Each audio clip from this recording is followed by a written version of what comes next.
हरि ओम। जयति हरिरिचिन्त्य सर्वदेवैकवन्द्यगा परमगुरुरविष्टावाप्तिदः सज्जनानां निखिलगुणगणार्णो नित्यनिर्मुक्तदोषः सरसिजनयनोऽसौ श्रीपतिर्मानदो नः।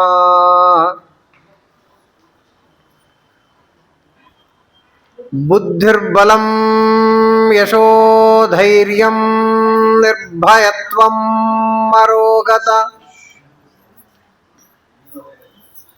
अजाड्यं वाक्पटुत्वं च हनुमत्स्मरणात् भवेत्। भवति यदनुभावादेडमोकोऽपि वाग्मी जडमतिरपि जन्तुर्जायते प्राज्ञमौलिः। सकलवचन चेतो देवता भारती सा मम वचसि निधत्तां सन्निधिं मानसे च। मिथ्या सिद्धान्तदुद्ध्वान्त विद्वंसन विचक्षणः जयतीर्थाख्यतरणिर्भासतं नो हृदम्बरे।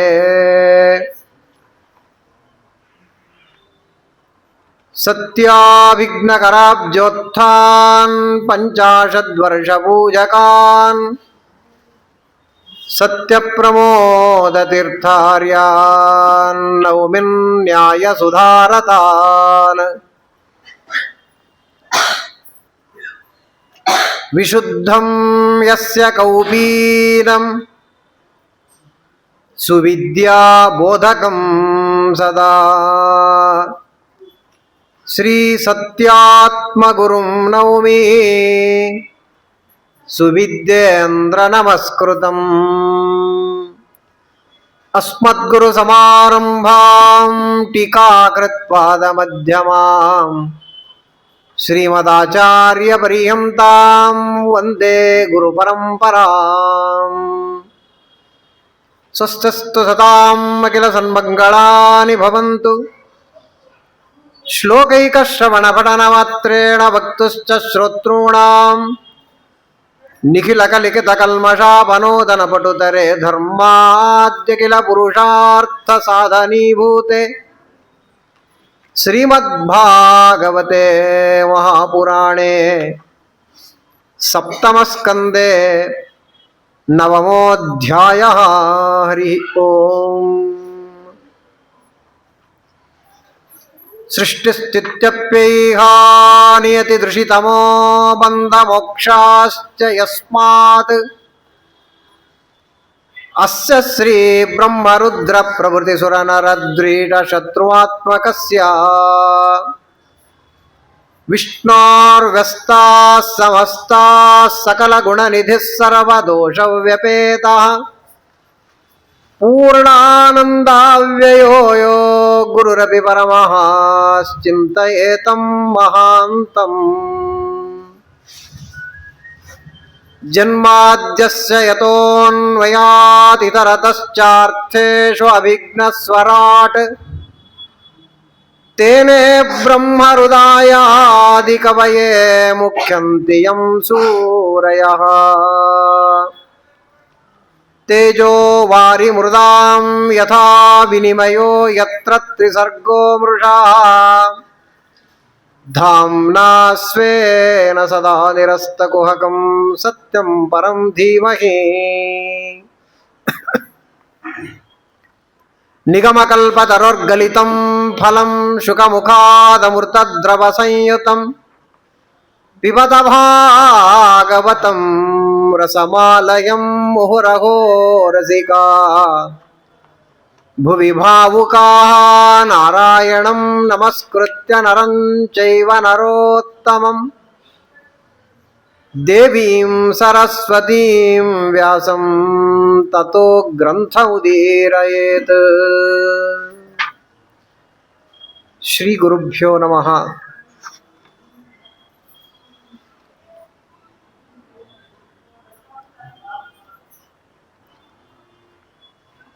ನರಸಿಂಹದೇವರ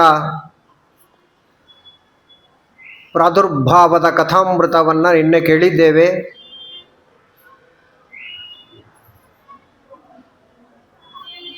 ಬ್ರಹ್ಮಾದಿ ದೇವತೆಗಳು ಬಂದು ಸ್ತೋತ್ರವನ್ನು ಮಾಡಿದ್ದಾರೆ. ಭಗವಂತ ಆ ಪ್ರಚಂಡವಾದ ರುದ್ರವಾದ ರೌದ್ರವಾದ ರೂಪವನ್ನು ಕಡಿಮೆ ಮಾಡ್ತಾ ಇಲ್ಲ. ಲಕ್ಷ್ಮೀದೇವಿಗೆ ಎಲ್ಲರೂ ಶರಣು ಬಂದಾಗ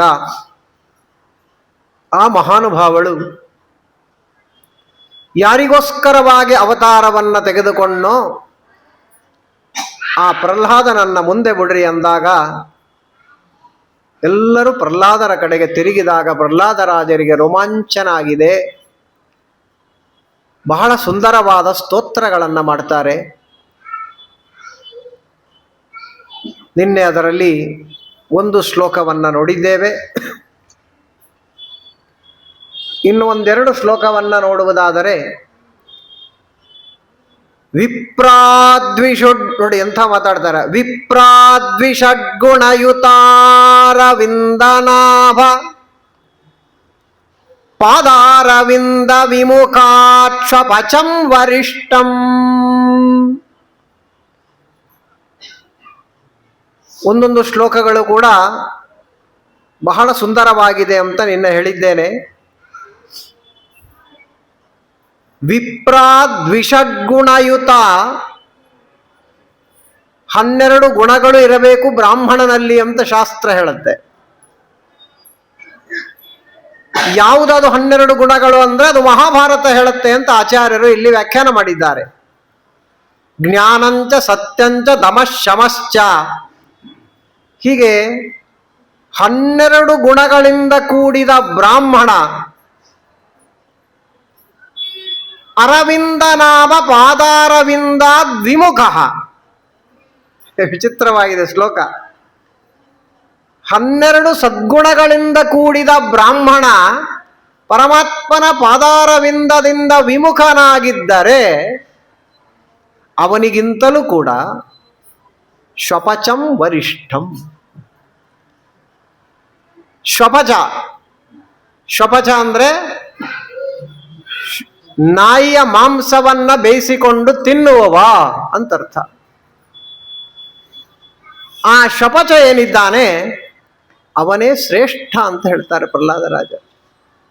ಆಚಾರ್ಯರ ವ್ಯಾಖ್ಯಾನ ಇಲ್ಲಿ ಹೊರಟಿದೆ.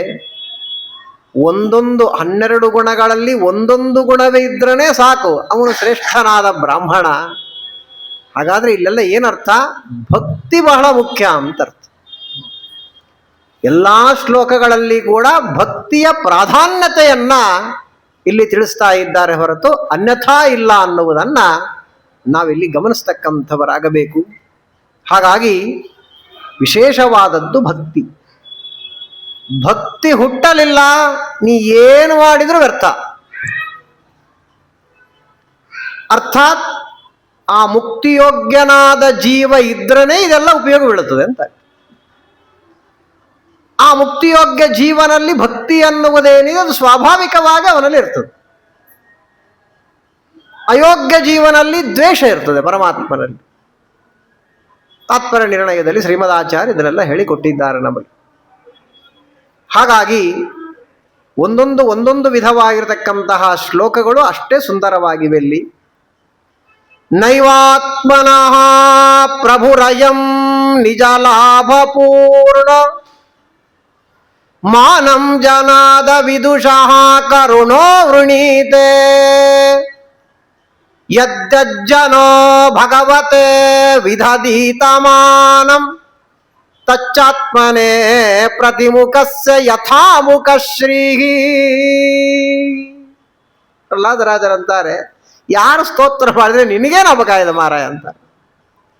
ದೇವರಿಗೆ ಯಾರು ಸ್ತೋತ್ರ ಮಾಡಿದ್ರಷ್ಟೇ, ಅವನು ವಿಪರೀತ ಕೂತು ಬೈದರೂ ಅಷ್ಟೇ, ಅವನು ಯಾವುದು ಹಚ್ಕೊಳ್ಳೋದಲ್ಲಮ್ಮ. ಅದೇ ವಿಚಾರ ಬಂದಿದೆ ನೋಡಿ ಅನುಸ್ಯೂತವಾಗಿರಲಿ. ಅದನ್ನು ಪ್ರಹ್ಲಾದರಾಜರು ಹೇಳ್ತಾ ಇದ್ದಾರೆ. ಪರಮಾತ್ಮನಿಗೆ ಯಾವುದರಿಂದಲೂ ಏನು ಲಾಭ ಇಲ್ಲ ಅವನಿಗೆ. ಹಾಗಾದ್ರೆ ಯಾಕೆ ಮಾಡ್ತಾರೆ ಇವೆಲ್ಲ?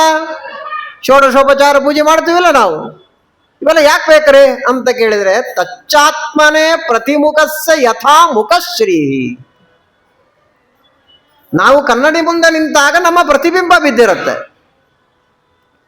ಆ ಪ್ರತಿಬಿಂಬಕ್ಕೇನಾದ್ರೂ ಅಲಂಕಾರವನ್ನ ಮಾಡಬೇಕು ಅಂದ್ರೆ ಏನ್ ಮಾಡ್ಬೇಕ್ರಿ? ಕನ್ನಡಿಗೆ ಪೌಡ್ರ್ ಏನು ಹಚ್ತಾನೆ ಹುಚ್ಚ ಅಂತಂತ. ನಾವು ಅಲಂಕಾರ ಮಾಡ್ಕೊಂಡ್ಬಿಟ್ರೆ ಅದು ತನ್ನಷ್ಟಕ್ಕೆ ತಾನೇ ಪ್ರತಿಫಲನವಾಗಿ ಪ್ರತಿಬಿಂಬದಲ್ಲಿ ಕಾಣುತ್ತೆ. ಹಾಗೆ ದೇವರು ಬಿಂಬ, ನಾವು ಪ್ರತಿಬಿಂಬ. ಏನೆಲ್ಲ ದೇವರಿಗೆ ಮಾಡ್ತೇವೋ ನಾವು ದೇವರಿಗೆ ಮಹಾ ಉಪಕಾರ ಮಾಡ್ತೀವಿ ಅಂತ ತಿಳ್ಕೊಂಡ್ಬಿಟ್ಟಿರ್ತೇವೆ. ನಾವು ಅಂಗಡಿಗೆ ಹೋಗಿ ದುಡ್ಡು ಕೊಟ್ಟು ಬೇಕಾದಷ್ಟು ಹೂ ತಂದು ಜಮ್ಮತ್ ಅಲಂಕಾರ ಮಾಡಿರ್ತಾನೆ. ನೋಡ್ರಿ ಇಲ್ಲನ್ರಿ ಹೆಂಗಿದ ಅಲಂಕಾರ ಅಂತ ಕೇಳ್ತಿರ್ತಾನೆ. ತೋಣ ಏನ್ ಮಾಡಕ್ ನೀನು ಅಲಂಕಾರ? ದೇವರು ಅವನಿಗೆ ಏನ್ ಬೇಕಾಗಿದ್ರಿ? ಎಂತಿಂತವ್ರು ನಿಂತಿದ್ದಾರೆ ಅವನ ಸೇವೆ ಮಾಡ್ಲಿಕ್ಕೆ. ನಾನೇನ ಕೊಡಲಿ ನಾಗಶಯನನಿಗೆ 14 ಲೋಕಗಳ ಆಳುವ ಅರಸಗೆ ನಾನೇನ ಕೊಡಲಿ ನಾಗಶಯನನಿಗೆ. ದಾಸರು ಹೇಳ್ತಾರೆ, ನೀ ಏನ್ ಕೊಡ್ತೇವೋ ಮಾರಾಯ ಅಂತ. ಲಕ್ಷ್ಮೀದೇವಿ ನಿಂತಾಳೆ ನಾನಾ ವಿಧವಾದ ಸೇವೆ ಮಾಡ್ಲಿಕ್ಕೆ. ಗಂಗಾದಿ ತೀರ್ಥ ದೇವತೆಗಳು ನಿಂತಿದ್ದಾರೆ, ಬ್ರಹ್ಮಾದಿ ದೇವತೆಗಳು ನಿಂತಿದ್ದಾರೆ ಅವರ ಸೇವೆಯಲ್ಲಿ, ನಮ್ಮ ಸೇವೆಯಲ್ಲಿ. ಆದರೂ ನಮ್ಮ ಸೇವೆ ಸ್ವೀಕಾರ ಮಾಡ್ತಾನೆ ಸ್ವಾಮಿ. ನಾವು ಆಡುವ ತೊದಲ ನುಡಿಗಳು, ನಾವು ಮಾಡುವ ಈ ನಂದಿನಿ ತುಪ್ಪ, ನಂದಿನಿ ಹಾಲ ಅಭಿಷೇಕ ತಗೊಳ್ತಾನೆ ದೇವರು. ಯಾವಾಗ? ಭಕ್ತಿ ಇದ್ರೆ ಮಾತ್ರ ತಗೊಳ್ತಾನೆ, ಇಲ್ಲಾಂದ್ರೆ ತಗೊಳ್ಳೋದಿಲ್ಲ ದೇವರು. ಸರಿ, ನಾವು ಮಾಡುವುದಾದ್ರೆ ಯಾಕೆ ಅಂದ್ರೆ ಮತ್ತೆ ನಮಗೇನೆ. ತಚ್ಚಾತ್ಮನೇ ಪ್ರತಿಮುಖಸ್ಸ ಯಥಾ ಮುಖಶ್ರೀಹಿ. ಕೊಟ್ಟದ್ದನ್ನ ಅನಂತ ಮಡಿ ಮಾಡಿ ಕೊಡುವ. ಹಾಗಾದ್ರೆ ಎಷ್ಟು ಶುದ್ಧವಾಗಿ ನೀನು ಮಾಡ್ತೀಯೋ, ಎಷ್ಟು ರುಚಿಕರವಾಗಿರ್ತಕ್ಕಂಥ ನೈವೇದ್ಯ ಮಾಡಿ ದೇವರಿಗೆ ಇಡ್ತೀಯೋ, ಅದೇ ರೀತಿ ನಿನಗೆ ಮತ್ತೆ ಕೊಡ್ತಾನೆ ದೇವರು. ಬೆಂಗಳೂರಲ್ಲಿ ಇದು ಗೊತ್ತಾಗತ್ತೆ. ನಮ್ಮ ಸೈಟಲ್ಲಿ ಬೋರಲ್ಲಿ ನೀರು ಬಿದ್ದಿದೆ, ಪಕ್ಕ ಸೈಟಲ್ಲಿ ನೀರು ಬಿದ್ದಿಲ್ಲ. ಯಾಕೆ ಬಿದ್ದಿಲ್ಲ? ಅವನು ಕೊಟ್ಟಿಲ್ಲ ದೇವರಿಗೆ. ಒಳ್ಳೆ ನೀರಿನಿಂದ ದೇವರಿಗೆ ಅಭಿಷೇಕ ಮಾಡಿಲ್ಲ ಅವನಿಗೆ ಕೊಡಲ್ಲ ದೇವರು. ಟ್ಯಾಂಕಿನ ನೀರೇ ಅಭಿಷೇಕ ಮಾಡಿನ, ಟ್ಯಾಂಕಿನ ನೀರೇ ಕೊಡ್ತಾನೆ ದೇವರು. ಮಹಾಭಾರತದಲ್ಲಿ ನಮ್ಮ ಸ್ವಾಮಿಗಳ ಪ್ರವಚನ ಕೇಳಿದ್ದೀರ. ಯಾವ ಕಾಲದಲ್ಲಿ ಏನನ್ನ ನಾವು ಮಾಡ್ತೀವೋ ಅದಕ್ಕೆ ತಕ್ಕಂತೆ ಆ ಕಾಲದಲ್ಲಿ ದೇವರು ಕೊಡ್ತಾನ್ರಿ.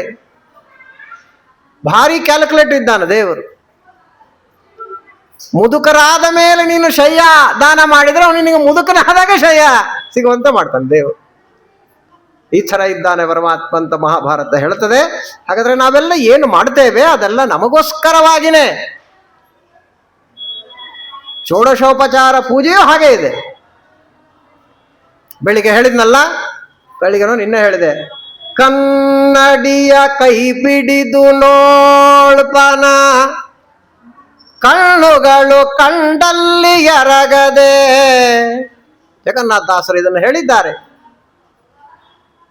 ತನ್ನವೋಲ್ ಪ್ರತಿಬಿಂಬ ಕಾಂಬುವ ದರ್ಪಣವ ಬಿಟ್ಟು ಧನ್ಯರೋ ಇಳೆಯೊಳಗೆ.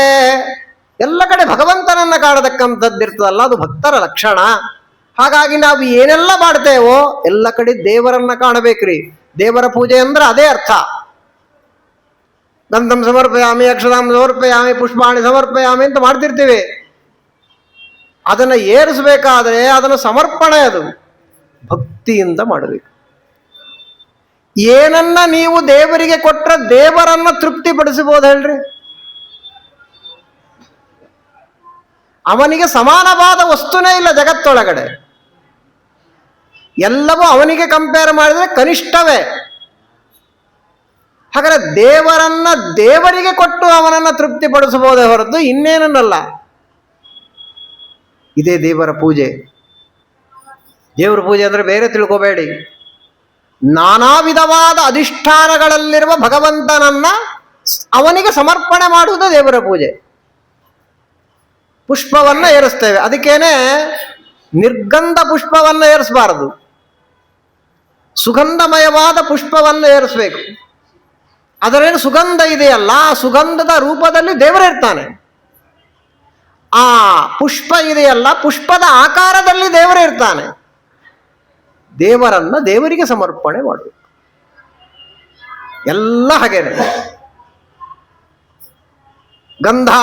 ಗಂಧದ ಉಂಡೆಯನ್ನ ಏರಿಸಬೇಕಾದ್ರೆ ಗಂಧದಲ್ಲಿ ಏನು ಪರಿಮಳ ಇದೆ, ಆ ಗಂಧದ ಉಂಡೆ ಇದೆ, ಆಕಾರದಲ್ಲಿ ದೇವರಿದ್ದಾನೆ. ನಿನ್ನನ್ನು ನಿನಗೆ ಸಮರ್ಪಣೆ, ಆವಾಗಲೇ ಅದು ದೇವರ ಪೂಜೆ. ಭಗವಂತನ ಕಡೆಗೆ ನಮ್ಮ ಮನಸ್ಸು ಹೋಗಬೇಕು. ನೈವೇದ್ಯನೂ ಅಷ್ಟೇ. ಏನೇನು ಪದಾರ್ಥ ನೈವೇದ್ಯ ಇಟ್ಟಿದ್ದೇವೆ, ಅದು ಯಾವ್ಯಾವ ಶೇಪ್ ಇರತಕ್ಕಂಥದ್ದಾಗಿ ಅದರೊಳಗೆ ಏನೇನು ರಸಗಳಿವೆ, ಆ ರೂಪದಲ್ಲಿ ದೇವರೇ ಇದ್ದಾನೆ. ತನ್ನನ್ನು ತಾನು ಸ್ವೀಕಾರ ಮಾಡ್ತಾನೆ. ಸ್ವಾಖ್ಯ ರಸ ಅಂತ ಹೇಳ್ತಾರೆ. ಅದು ಅದೇ ಚಿಂತನೆ, ಅದೇ ಮುಸುಗಾಕೊಳ್ಳೋದು. ಎಲ್ಲರೂ ಮುಸುಕೊಂಡು ತಾನು ಮುಸುಗಾಕೊಂಡ್ಬಿಡ್ತಾನೆ ಅಷ್ಟೇ. ನೈವೇದ್ಯ ಅಂದ್ರೆ ಏನು ಗೊತ್ತಿಲ್ಲ ಬಹಳ ಜನಕ್ಕೆ. ಅಲ್ಲಿ ಭಗವಂತನ ಚಿಂತನೆ ಮಾಡ್ತಾ ಇರ್ತೇವೆ. ಆ ಎಲ್ಲ ವಿಧವಾದ ಪದಾರ್ಥಗಳಲ್ಲಿರುವ ಭಗವದ್ ರೂಪಗಳಿಗೂ, ನಮ್ಮ ಹೃದಯ ಕಮಲದಲ್ಲಿರುವ ಭಗವಂತನ ರೂಪಗಳಿಗೂ, ಪ್ರತಿಮೆಯಲ್ಲಿರತಕ್ಕಂಥ ಪರಮಾತ್ಮನ ರೂಪಗಳಿಗೂ ಐಕ್ಯ ಚಿಂತನೆ, ಅರ್ಥಾತ್ ಭೇದ ಇಲ್ಲ ಅಂತ ಚಿಂತನೆಯನ್ನ ಮಾಡುವುದೇನಿದೆ ಅದೇ ನೈವೇದ್ಯ. ಈ ಭೇದ ಇಲ್ಲ ಅಂತ ಚಿಂತನೆಯನ್ನ ಮಾಡುವುದೇ ದೇವರ ಪೂಜೆ. ಅದಕ್ಕೇನೆ ಅವೆಲ್ಲವನ್ನು ಸಮರ್ಪಣೆ, ಧೂಪ ದೀಪ ಎಲ್ಲ ಅಷ್ಟೇ. ಇದು ಬಹಳ ಮುಖ್ಯವಾಗಿರತಕ್ಕಂಥ ವಿಚಾರ. ಮಂಗಳಾರತಿ ಮಾಡುವಾಗಲೂ ಅಷ್ಟೇ. ಭಗವಂತನನ್ನ ಬೆಳಗುವ ದೀಪ ಎಲ್ಲದು ಹೇಳ್ರಿ ನೋಡೋಣ. ಅವನೇ ದೊಡ್ಡ ದೀಪ. ನಾವು ದೇವರಿಗೆ ದೀಪ ಬೆಳಗ್ಗೆ ಹೆಂಗಿದೆ, ಸೂರ್ಯಗೆ ಟಾರ್ಚ್ ಹಾಕಿದಾಗ ಅದಷ್ಟೇ ನಮ್ಮ ಮನೆ ಬರ ಅಲ್ಲ. ಹಾಗಾದ್ರೆ ಅಜ್ಞಂತರ್ಗತ ಭಾರತೀಯರ ಮುಖ್ಯ ಪ್ರಾಣಾಂತರ್ಗತನಾದ ಪರಶುರಾಮ ಇದ್ದಾನಲ್ಲಿ. ನಿನ್ನನ್ನು ನಿನಗೆ ಬೆಳಗುತ್ತಾ ಇದ್ದೇನೆ ಅನ್ನುವ ಅನುಸಂಧಾನ ಬರಬೇಕು ಪೂಜೆ ಮಾಡುವಾಗ. ಅವಾಗ ಅದು ಪೂಜೆ ಆಗತ್ತೆ. ಸುಮ್ಮನೆ ತಾಸು ಪೂಜೆ ಮಾಡ್ತಾನೆ ಹೆಂಡ್ತಿನ ಮಕ್ಕಳನ್ನ ಬೈಕು ಅಂತ, ಅದು ಪೂಜೆ ಅಲ್ಲ. ಪೂಜೆಯಲ್ಲಿ ನಿನ್ನ ಮನವು, ಪೂಜೆಯಲ್ಲಿ ನಿನ್ನ ಮನವು ನಿಲ್ಲದಿದ್ದ ಮೇಲೆ ನಿನಗೆ ಪೂಜೆಯಾತಕೋ ಮನುಜ, ಪೂಜೆಯಾತಕೋ. ಪೂಜೆಯಲಿ ಪಾಪ ಬುದ್ಧಿ ಜಾಜಿ ತುಳಸಿ ಕೈಯಲ್ಲಿ ಹೇಳಿದ್ದಾರೆ ದಾಸರು. ಬೈಯೋದು ಬೈಸ್ಕೊಳ್ಳೋದೆ ಅಷ್ಟೇ, ಇನ್ನೇನಿಲ್ಲ. ಇಲ್ಲಿ ಶಾಸ್ತ್ರದ ಏನಂದ್ರೆ ಬೈಸ್ಕೊಳ್ಳೋದೆ. ಹಂಗಿದೆ ನಮ್ಮ ಹಣೆ ಬರ, ಹಾಗಿದೆ. ಬಹಳ ಸುಂದರವಾದ ವಿಚಾರಗಳು. ಮತ್ತೊಂದು ಮಾತನಾಡುತ್ತಾರೆ ಪ್ರಹ್ಲಾದರಾಜರು. ನಾಹಂ ಬಿಭೇಮಜಿತತೇತಿ ಭಯಾನಕಸ್ಯ. ಏನು ಪ್ರಚಂಡ ರೂಪ ತೋರಿಸ್ತಾ ಇದ್ದೀಯಲ್ಲ, 3 ಲೋಕ ನಡುಗುತ್ತಾ ಇದೆಯಲ್ಲ, ಈ ರೂಪ ನೋಡಿ ನನಗೆ ಭಯ ಇಲ್ಲ ಅಂದ್ಬಿಟ್ಟು ಪ್ರಹ್ಲಾದ ಮಹಾರಾಜ. ಹಾಗಾದ್ರೆ ಭಯನೇ ಇಲ್ಲ ಅಂದ್ರೆ ಭಯ ಉಂಟು ಅಂತಾರ ಅವರು. ಯಾವುದರಿಂದ ಭಯ?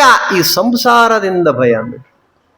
ಇದು ಭಕ್ತರ ಲಕ್ಷಣ. ಮತ್ತೆ ನಾವೇ ಆಗಿದ್ದೇವೆ, ನಮಗೆ ದೇವರಂದ್ರೆ ಭಯ, ಸಂಸಾರ ಅಂದ್ರೆ ಭಯನೇ ಇಲ್ಲ ನಮಗೆ.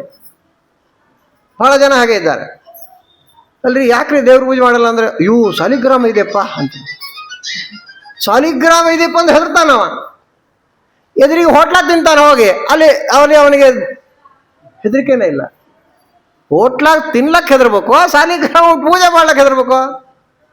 ವಿಚಿತ್ರವಾಗಿರ್ತಕ್ಕಂಥದ್ದು ಇದು. ಹಾಗಿಲ್ಲ. ಸಂಸಾರ ಅಂದ್ರೆ ನಾವು ಆರಾಮಿದ್ದೀವಿ, ಚಾಗಿ ಕುಡ್ಕೊಂಡು ಟಿವಿ ಗಿವಿ ನೋಡ್ಕೊಂಡು. ದೇವರಂದ್ರೆ ಭಯ ನಮಗೆ ಅಲ್ಲ. ಇದು ಭಕ್ತರ ಲಕ್ಷಣವೇ ಅಲ್ಲ. ದೇವರಂದ್ರೆ ಭಯ ಇರಬಾರದು, ಸಂಸಾರ ಅಂದ್ರೆ ಭಯ ಇರಬೇಕು. ಪ್ರಹ್ಲಾದ ಮಹಾರಾಜರಂತಾರೆ ಮಹಾನುಭಾವ. ವಿಚಿತ್ರವಾದದ್ದು ಈ ಸಂಸಾರ ಹೇಗಿದೆ ಅಂತ.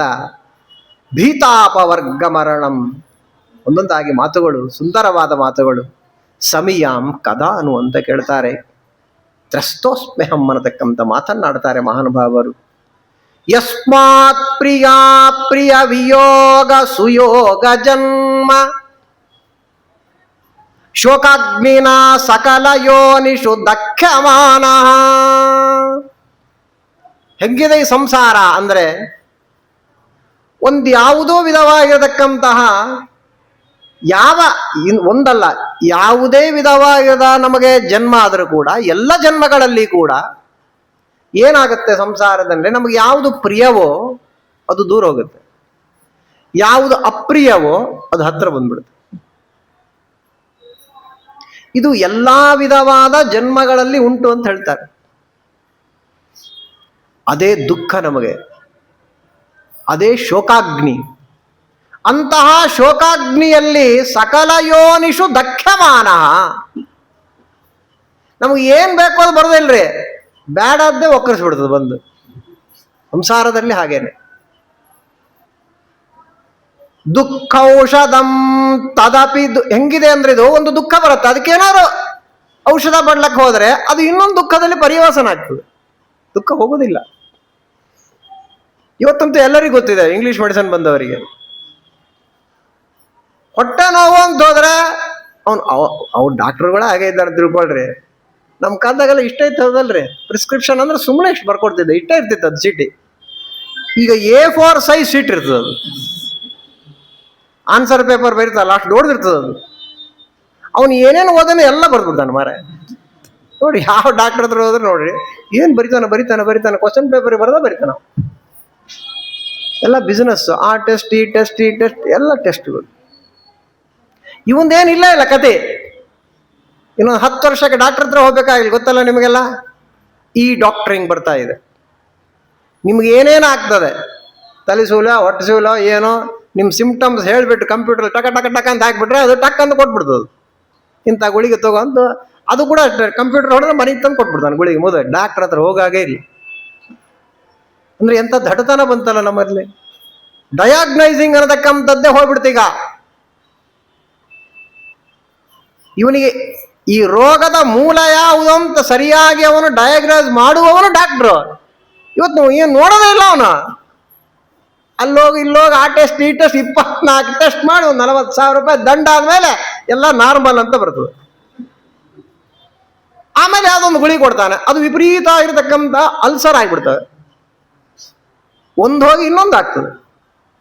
ಅಲ್ರಿ ಬಾಯೆಲ್ಲ ಹುಣ್ಣಾಯ್ತಲ್ಲ ಅಂದ್ರೆ, ಹೌದು ಟ್ಯಾಬ್ಲೆಟ್ ಇರೋದೇ ಹಾಗೆ ಅಂತಂತಾನೆ ಅವನೇ ಹೇಳ್ತಾನೆ. ಮತ್ತೆ ಅದಕ್ಕೊಂದು ಮತ್ತೊಂದು ಗುಳಿಗೆ. ಹೀಗಿದೆ. ಯಾಕೆ ಹೇಳಿದೆ, ದುಃಖೌಷಧಂ ತದಪಿ ದುಃಖ ಮಥದ್ಧಿಯಾಹಂ ಭುವನ್ ಭ್ರಮಾಮಿ ವದಮೇ ತವ ದಾಸ್ಯ ಯೋಗಂ. ಇದು ಎಲ್ಲ ಕಡೆ ಇರೋದಷ್ಟೇ, ಇದು ಹಣೆ ಬರನೇ ಅಷ್ಟು ಸಂಸಾರದ್ದು. ನಿನ್ನ ದಾಸ್ಯ ಏನಿದೆ ಅದನ್ನು ನನಗೆ ಅವಶ್ಯವಾಗಿ ಕೊಡತಕ್ಕಂಥವ, ಅನುಗ್ರಹವನ್ನು ಮಾಡತಕ್ಕಂಥವನಾಗು, ನನ್ನನ್ನು ಉದ್ಧಾರವನ್ನು ಮಾಡು ಎಂಬುದಾಗಿ ಪ್ರಹ್ಲಾದರಾಜರು ಸ್ತೋತ್ರವನ್ನು ಮಾಡ್ತಾರೆ. ಬಹಳ ರೋಮಾಂಚನವಾಗತಕ್ಕಂತಹ ಮತ್ತು ಸಂಸಾರದಲ್ಲಿ ಹೆಂಗಿದೆ ಇದೆಲ್ಲ, ಸುಖ ಹೇಗಿದೆ ಸಂಸಾರದಲ್ಲಿ, ಬೆಳಿಗ್ಗೆ ಅದರ ಬಗ್ಗೆ ಸ್ವಲ್ಪ ವಿಚಾರವನ್ನು ಮಾಡಿದ್ದೇವೆ. ಇದು ಕಜ್ಜಿ ಇದ್ದಾಗೆ, ಕಜ್ಜಿ ಇರ್ತದಲ್ಲ, ಕಜ್ಜಿ ಆದರೆ ತುರಿಸ್ಕೊಂಡ್ರೆ ಸ್ವಲ್ಪ ಆರಾಮ ಅನಿಸ್ತದೆ. ಆದರೆ ತುರಿಸೋದು ಬಿಟ್ಟ ಮೇಲೆ ಉರಿ ಶುರುವಾಗ್ತದೆ. ಹಂಗಿದೆ ಸಂಸಾರದಲ್ಲಿರತಕ್ಕಂಥ ಸುಖಗಳು ಎಂಬುದಾಗಿ ಪ್ರಹ್ಲಾದರಾಜರಂತಾರೆ. ಇದರಿಂದ ನನ್ನನ್ನು ಉದ್ಧಾರವನ್ನು ಮಾಡಬೇಕು ಅಂತಂತಾರೆ. ಮತ್ತೊಂದು ಸುಂದರವಾದ ಮಾತು, ನೈತನ್ಮನಃ ತವ ಕಥಾಸು ವಿಕುಂಠನಾಥ ಸಂಪ್ರೀಯತೆ ದುರಿತ ದುಷ್ಟಮಸಾಧು ತೀವ್ರಂ ಕಾಮಾತುರಂ ಹರ್ಷ ಶೋಕ ಭಯೇಷಣಾರ್ಥಂ ತಸ್ಮಿನ್ ಕಥಂ ತವ ಗತಿಂ ವಿಮೃಶಾಮಿ ದೀನಃ. ಸ್ವಾಮಿ, ನನ್ನ ಮನಸ್ಸೇನದಲ್ಲ, ಅದು ಹೇಗಾಗಿದೆ ಅಂದ್ರೆ ನಿನ್ನ ಕಥಾಮೃತವನ್ನ ಕೇಳಬೇಕು ಅನ್ನುವ ಇಚ್ಛೆ ಅದಕ್ಕಿಲ್ಲ. ಯಾಕಿಲ್ಲ ಅಂತಂದ್ರೆ ಅದು ಪ್ರೀ ಆಕ್ಯುಪೈಡ್ ಆಗಿಬಿಟ್ಟಿದೆ ಮೈಂಡ್. ವಿಪರೀತ ಎಲ್ಲ ಏನೇನೋ ಬೇಡದ್ದೆಲ್ಲ ತುಂಬ್ಕೊಂಡ್ಬಿಟ್ಟಿವಿ ಅದರೊಳಗೆ ನಾವು. ಆ ಕಂಪ್ಯೂಟರ್ ಇದ್ದ ಹಾಗೆ 486 586 ಅಂತೆಲ್ಲ ಬಂತಲ್ಲ, ಅಂದಮೇಲೆ ಇವೇನದು, ಅದು ಅಷ್ಟಷ್ಟು ಬೈಟ್ಸ್ ಅಂತ ಅರ್ಥ, ಅದ್ರ ಕೆಪಾಸಿಟಿ ಅಷ್ಟಿರ್ತದೆ. ಅದು ಫುಲ್ ಆಗಿಬಿಟ್ರೆ ತಗೊಳ್ಳಲ್ಲ ಅದೇನನ್ನ, ಅದರ ಕೆಪಾಸಿಟಿನ ಅಷ್ಟಿರ್ತದೆ. ನನ್ನ ಮನಸ್ಸೇನಿದೆ ಅದರೊಳಗೆ ಬೇರೆ ಎಲ್ಲ ವಿಷಯಗಳು ತುಂಬಿಟ್ಟು ಅದರೊಳಗಡೆ ನಿನ್ನ ಕಡೆಗೆ ಹೋಗ್ಲೇ ಒಲ್ದದು. ಅದಕ್ಕೆ ನಾವೇ ಸಾಕ್ಷಿ ಅಲ್ವಾ? 10 ಗಾಯತ್ರಿ ಮಾಡೋದ್ರೊಳಗಡೆ 10 ಕೃಷ್ಣ ಮಂತ್ರ ಜಪ ಮಾಡೋದ್ರಾಗೆ ಎಷ್ಟು ಕಡೆ ಓಡುತ್ತದೆ ಮನಸ್ಸು? ದೇವ್ರ ಕಡೆ ಹೋಗೋದೇ ಇಲ್ಲ ಅದು. ಯಾಕೆ ಅಂದರೆ ಅಷ್ಟು ಅದಕ್ಕೆ ಆಹಾರವಾಗಿ ಕೊಟ್ಬಿಟ್ಟಿವಿ ನಾವು. ಕಣ್ಣು ಮುಚ್ಚಿ, ಇನ್ನು ಕಣ್ಣು ತೆಗೆದ್ರೆ ಎಷ್ಟೋ ವಾಸರಿ.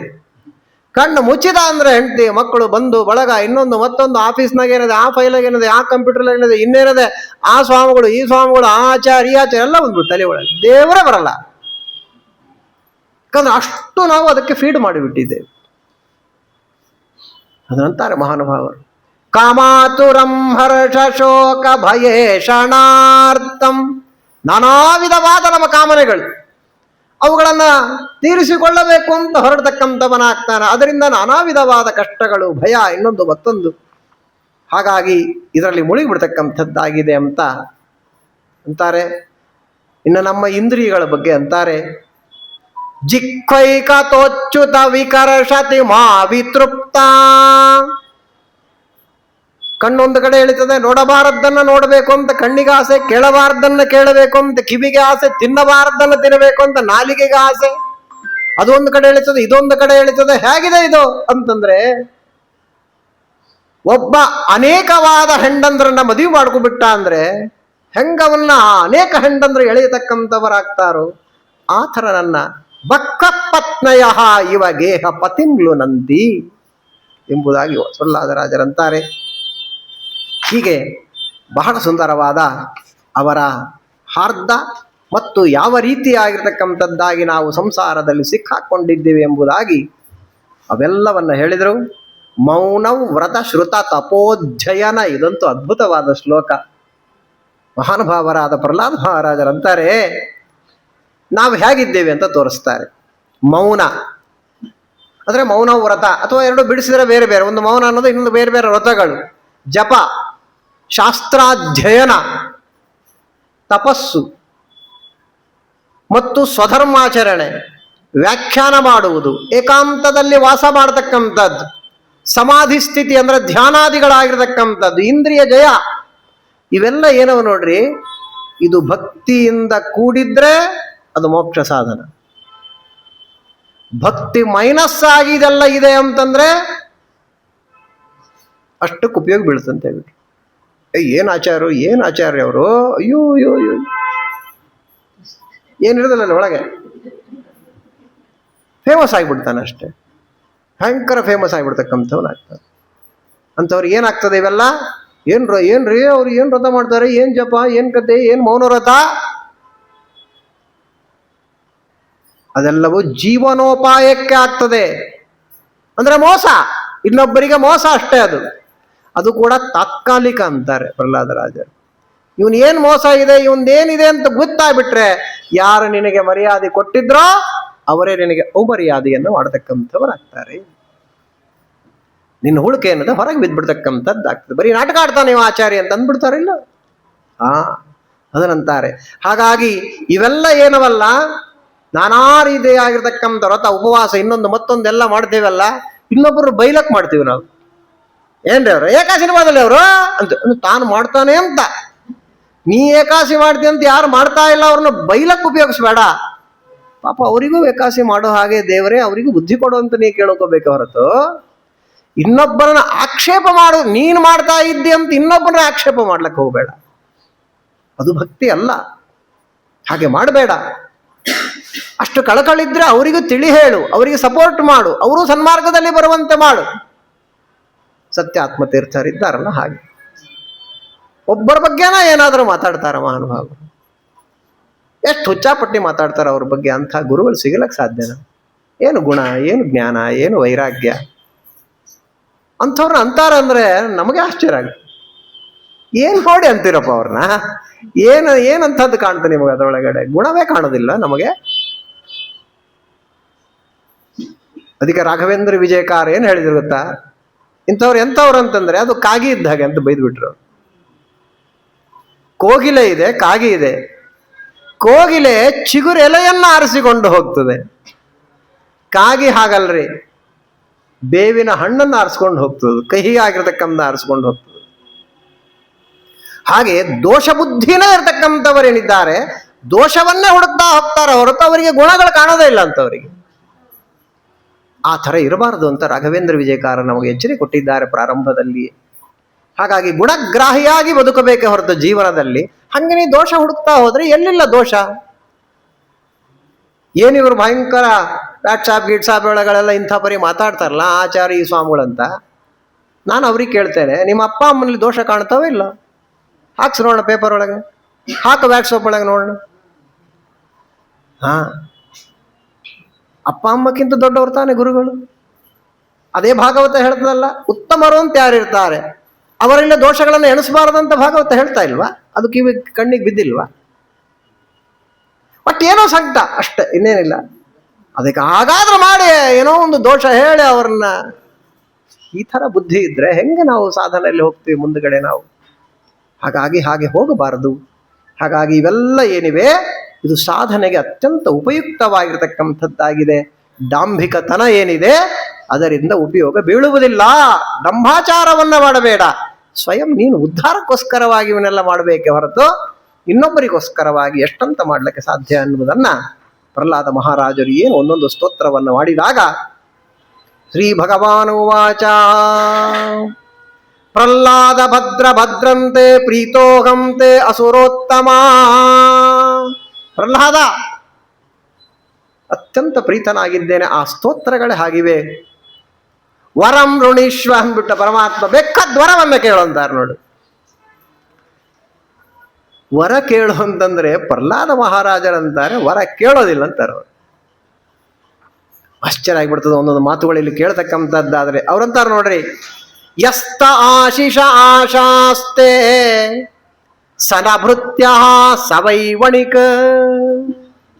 ನಿನ್ನೆ ಹೇಳಿದ್ನಲ್ಲ ಒಂದು ಮಾತು, ಪ್ರಹ್ಲಾದರಾದರೆ ರಾಘವೇಂದ್ರ ಸ್ವಾಮಿಗಳು ಅಂತ ಯಾರ್ಯಾರು ನಂಬ್ತಾರೋ ಈ ಶ್ಲೋಕ ಕೇಳ್ರಿ ಹೆಂಗಿದೆ. ಈ ಶ್ಲೋಕವನ್ನೆಲ್ಲ ರಾಯರ ಮಠದಾಗ ಚೆನ್ನಾಗಿ ಅರ್ಥ ಸಮೇತ ಹಾಕಿಬಿಡ್ಬೇಕ್ರಿ ಹೋಗಿ. ಸ್ವಯಂ ಪ್ರಹ್ಲಾದ ಮಹಾರಾಜರಂತಾರೆ, ಯಾರಾದರೂ ಕೂಡ ಅದು ಕೊಡು ಇದು ಕೊಡು ಅಂತ ದೇವರನ್ನ ಕೇಳಿದರೆ ಅವರು ಭಕ್ತರೇ ಅಲ್ಲ.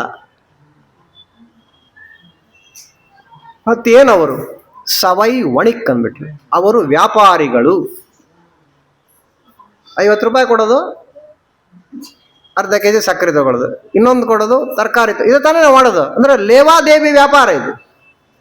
ಪಂಚಾಮೃತ ಬರೆಸೋದು, SLC ಪಾಸ್ ಮಾಡಿಸಿ ರಾಯರೇ ಅಂತ ಅನ್ನೋದು.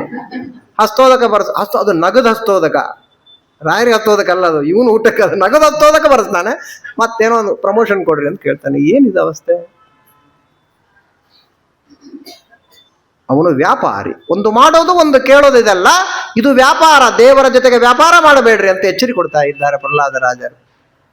ನಿನ್ನ ಉದ್ಧಾರಕ್ಕೆ ನೀನು ಮಾಡಬೇಕೆ ಅಷ್ಟೇ ಹೊರತು ದೇವರ ಜೊತೆಗೆ ವ್ಯಾಪಾರ ಮಾಡಬೇಡ. ನಾ ಇಷ್ಟು ಮಾಡಿದ್ರೆ ಇಷ್ಟು ಕೊಡು ಅಂತ ಕೇಳ್ತೀಯ ದೇವರನ್ನ? ಎಂಥ ಮಾತುಗಳು! ಸವೈ ಸ್ವಾಮಿ ಸವೈ ಭೃತ್ಯ, ಎಂಥ ಮಾತುಗಳು, ಒಂದೊಂದು ಮಾತುಗಳು ಇಲ್ಲಿರತಕ್ಕಂಥದ್ದು. ಹಾಗಾದ್ರೆ ಯಸ್ತ ಆಶಿಷ ಆಶಾಸ್ತೆ ಸನಭೃತ್ಯ ಸವೈ ವಣಿಕ ಅಂದ್ಬಿಟ್ರು. ಇಲ್ಲಿ ವಿಚಿತ್ರದೆ, ದೇವರು ಏನಾರ ವರ ಕೇಳೋದು ಬೆನ್ನತ್ತೇನ, ಅವ್ರು ಏನ್ ಕೇಳ್ತಾ ಇಲ್ಲ. ನಮಗೆ ದೇವರು ಬೆನ್ನೆ ಹತ್ತಿಲ್ಲ. ನಾವು ಪ್ರಚಂಡ ವರ ಕೇಳಿ ಪ್ರತಿ ಸಲ ನಮಗೆ ಏನೋ ಒಂದು ಇಷ್ಟು ದೊಡ್ಡ ಲಿಸ್ಟ್ ಇರ್ತದೆ. ನಾವು ಮಠಕ್ಕೆ ದೇವಸ್ಥಾನಕ್ಕೆ ಬಂದು ಅಂದ್ರೆ ಲಿಸ್ಟ್ ತಗೊಂಡೇ ಬಂದಿರ್ತೇವೆ ನಾವು ದೇವರ. ಸಂಕಟ ಬಂದಾಗ ವೆಂಕಟರಮಣ ಅನ್ನೋರು ತಾನೆ ನಾವೆಲ್ಲ.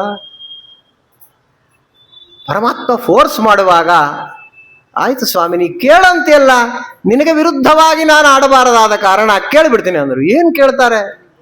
ಯದಿರಾಸೀಷ ಮೇ ಕಾಮಾನ್ ವರಾನ್ ತ್ವಂ ವರದರ್ಷಭ ಕಾಮಾನಾಂ ಹೃದ್ಯ ಸಂರೋಹಂ ಭವತಸ್ತು ವೃಣೇವರಂ. ಕೆಲಸ ಮಾಡಿಬಿಡು, ನಂಗೆ ಎಷ್ಟು ಜನ್ಮನೋ ಗೊತ್ತಿಲ್ಲ,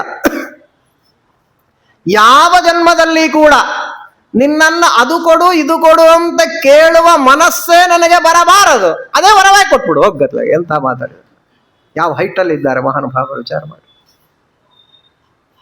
ನಿನ್ನನ್ನ ಏನನ್ನೂ ಕೇಳಬಾರದು, ನಾನು ಕೇಳಬೇಕು ಅನ್ನುವ ಮನಸ್ಸೇ ನನಗೆ ಬರಬಾರದು, ಅದನ್ನೇ ವರವಾಗಿ ಕೊಡು ಅಂತ ಕೇಳ್ತಾ ಇದ್ದ. ಇದು ಬಹಳ ಮುಖ್ಯ ರೀ. ಯಾರ್ಯಾರ ಕಥೆ ಇದೆ ಇಲ್ಲಿ? ಸಬ್ಜೆಕ್ಟ್ ಏನು ಭಾಗವತಕ್ಕೆ? ಪ್ರೋಜ್ಜಿತ ಕೈತವ ಧರ್ಮ. ನಿಷ್ಕಾಮವಾದ ಧರ್ಮವನ್ನು ಹೇಳಕ್ಕೆ ಹೊರಟದ್ದೇ ಭಾಗವತ. ಅದನ್ನು ಯಾರು ಚೆನ್ನಾಗಿ ಆಚರಣೆ ಮಾಡಿದ್ದಾರೋ ಆ ಭಕ್ತರ ಕಥೆಯೇ ಇಲ್ಲಿದೆ. ಅದಕ್ಕೆ ಸಾಕ್ಷಿ ಇಲ್ಲಿಲ್ಲ. ಸುಧಾಮನ ಚರಿತ್ರೆ ಅಷ್ಟೇ. ಎಂಥ ಕಷ್ಟ, ಏನಿಲ್ಲ ಮನೆಯಲ್ಲಿ ತಿಳ್ಕೊಳ್ಳಿ, ಏನಿಲ್ಲ ಅಂದ್ರೆ ಏನಿಲ್ಲ. ಅಂಥವನು ಬಂದಿದ್ದಾನೆ ಹೆಂಡತಿ ಹೇಳಿದ ಮೇಲೆ. ತಗೊಂಡು ಹೋಗಬೇಕು ಅಂತಂದ್ರೆ ಅವಲಕ್ಕಿ ಇಲ್ಲ ಅವ್ರ ಮನೆಗೆ, ಪಕ್ಕದ ಮನೆಗೆ ಕಡಾಯಿಸ್ಕೊಂಡು ಕೊಟ್ಟಿದ್ದಾಳೆ ಹೆಂಡತಿ. ಅದನ್ನು ಹಾಕ್ಲಕ್ಕೊಂದು ಬಾಕ್ಸ್ ಇಲ್ಲ ಅವ್ರ ಮನೆಯಲ್ಲಿ, ಡಬ್ಬಿ ಇಲ್ಲ. ಚೈಲ ಖಂಡೇನ ಬದ್ಧ ಅಂದಿದ್ದಾರೆ, ಒಂದು ತುಂಡು ಬಟ್ಟೆ ಒಳಗೆ ಕಟ್ಟಿಕೊಟ್ಟಿದ್ದಾಳೆ. ಎಂಥ ಬಡತನ ಇರಬೇಡ. ಅಷ್ಟಿದ್ರು ಕೂಡ ಏನಾರು ಬಾಯಿ ಬಿಟ್ಟು ಸ್ವಾಮಿ ಇಷ್ಟು ಬಡತನ ಅದು ಏನಾರು ಕೊಡೋ ಅಂತ ಕೇಳಿದ್ ನಾವ ಕೇಳಿ ನೋಡ್ರಿ. ಎಂಥ ನಿಷ್ಕಾಮವಾದ ಧರ್ಮಗಳು ಒಂದೊಂದು, ಅಂಥವರ ಚರಿತ್ರೆನೇ ಇಲ್ಲಿವೆ. ಅತ್ಯದ್ಭುತ ಇದು. ಇದನ್ನ ಜಗನ್ನಾಥದಾಸರು ಆಡಿದ್ರಲ್ವಾ, ಎಂಥ ಸುಂದರವಾದ ಮಾತಾಡಿದ್ದಾರೆ.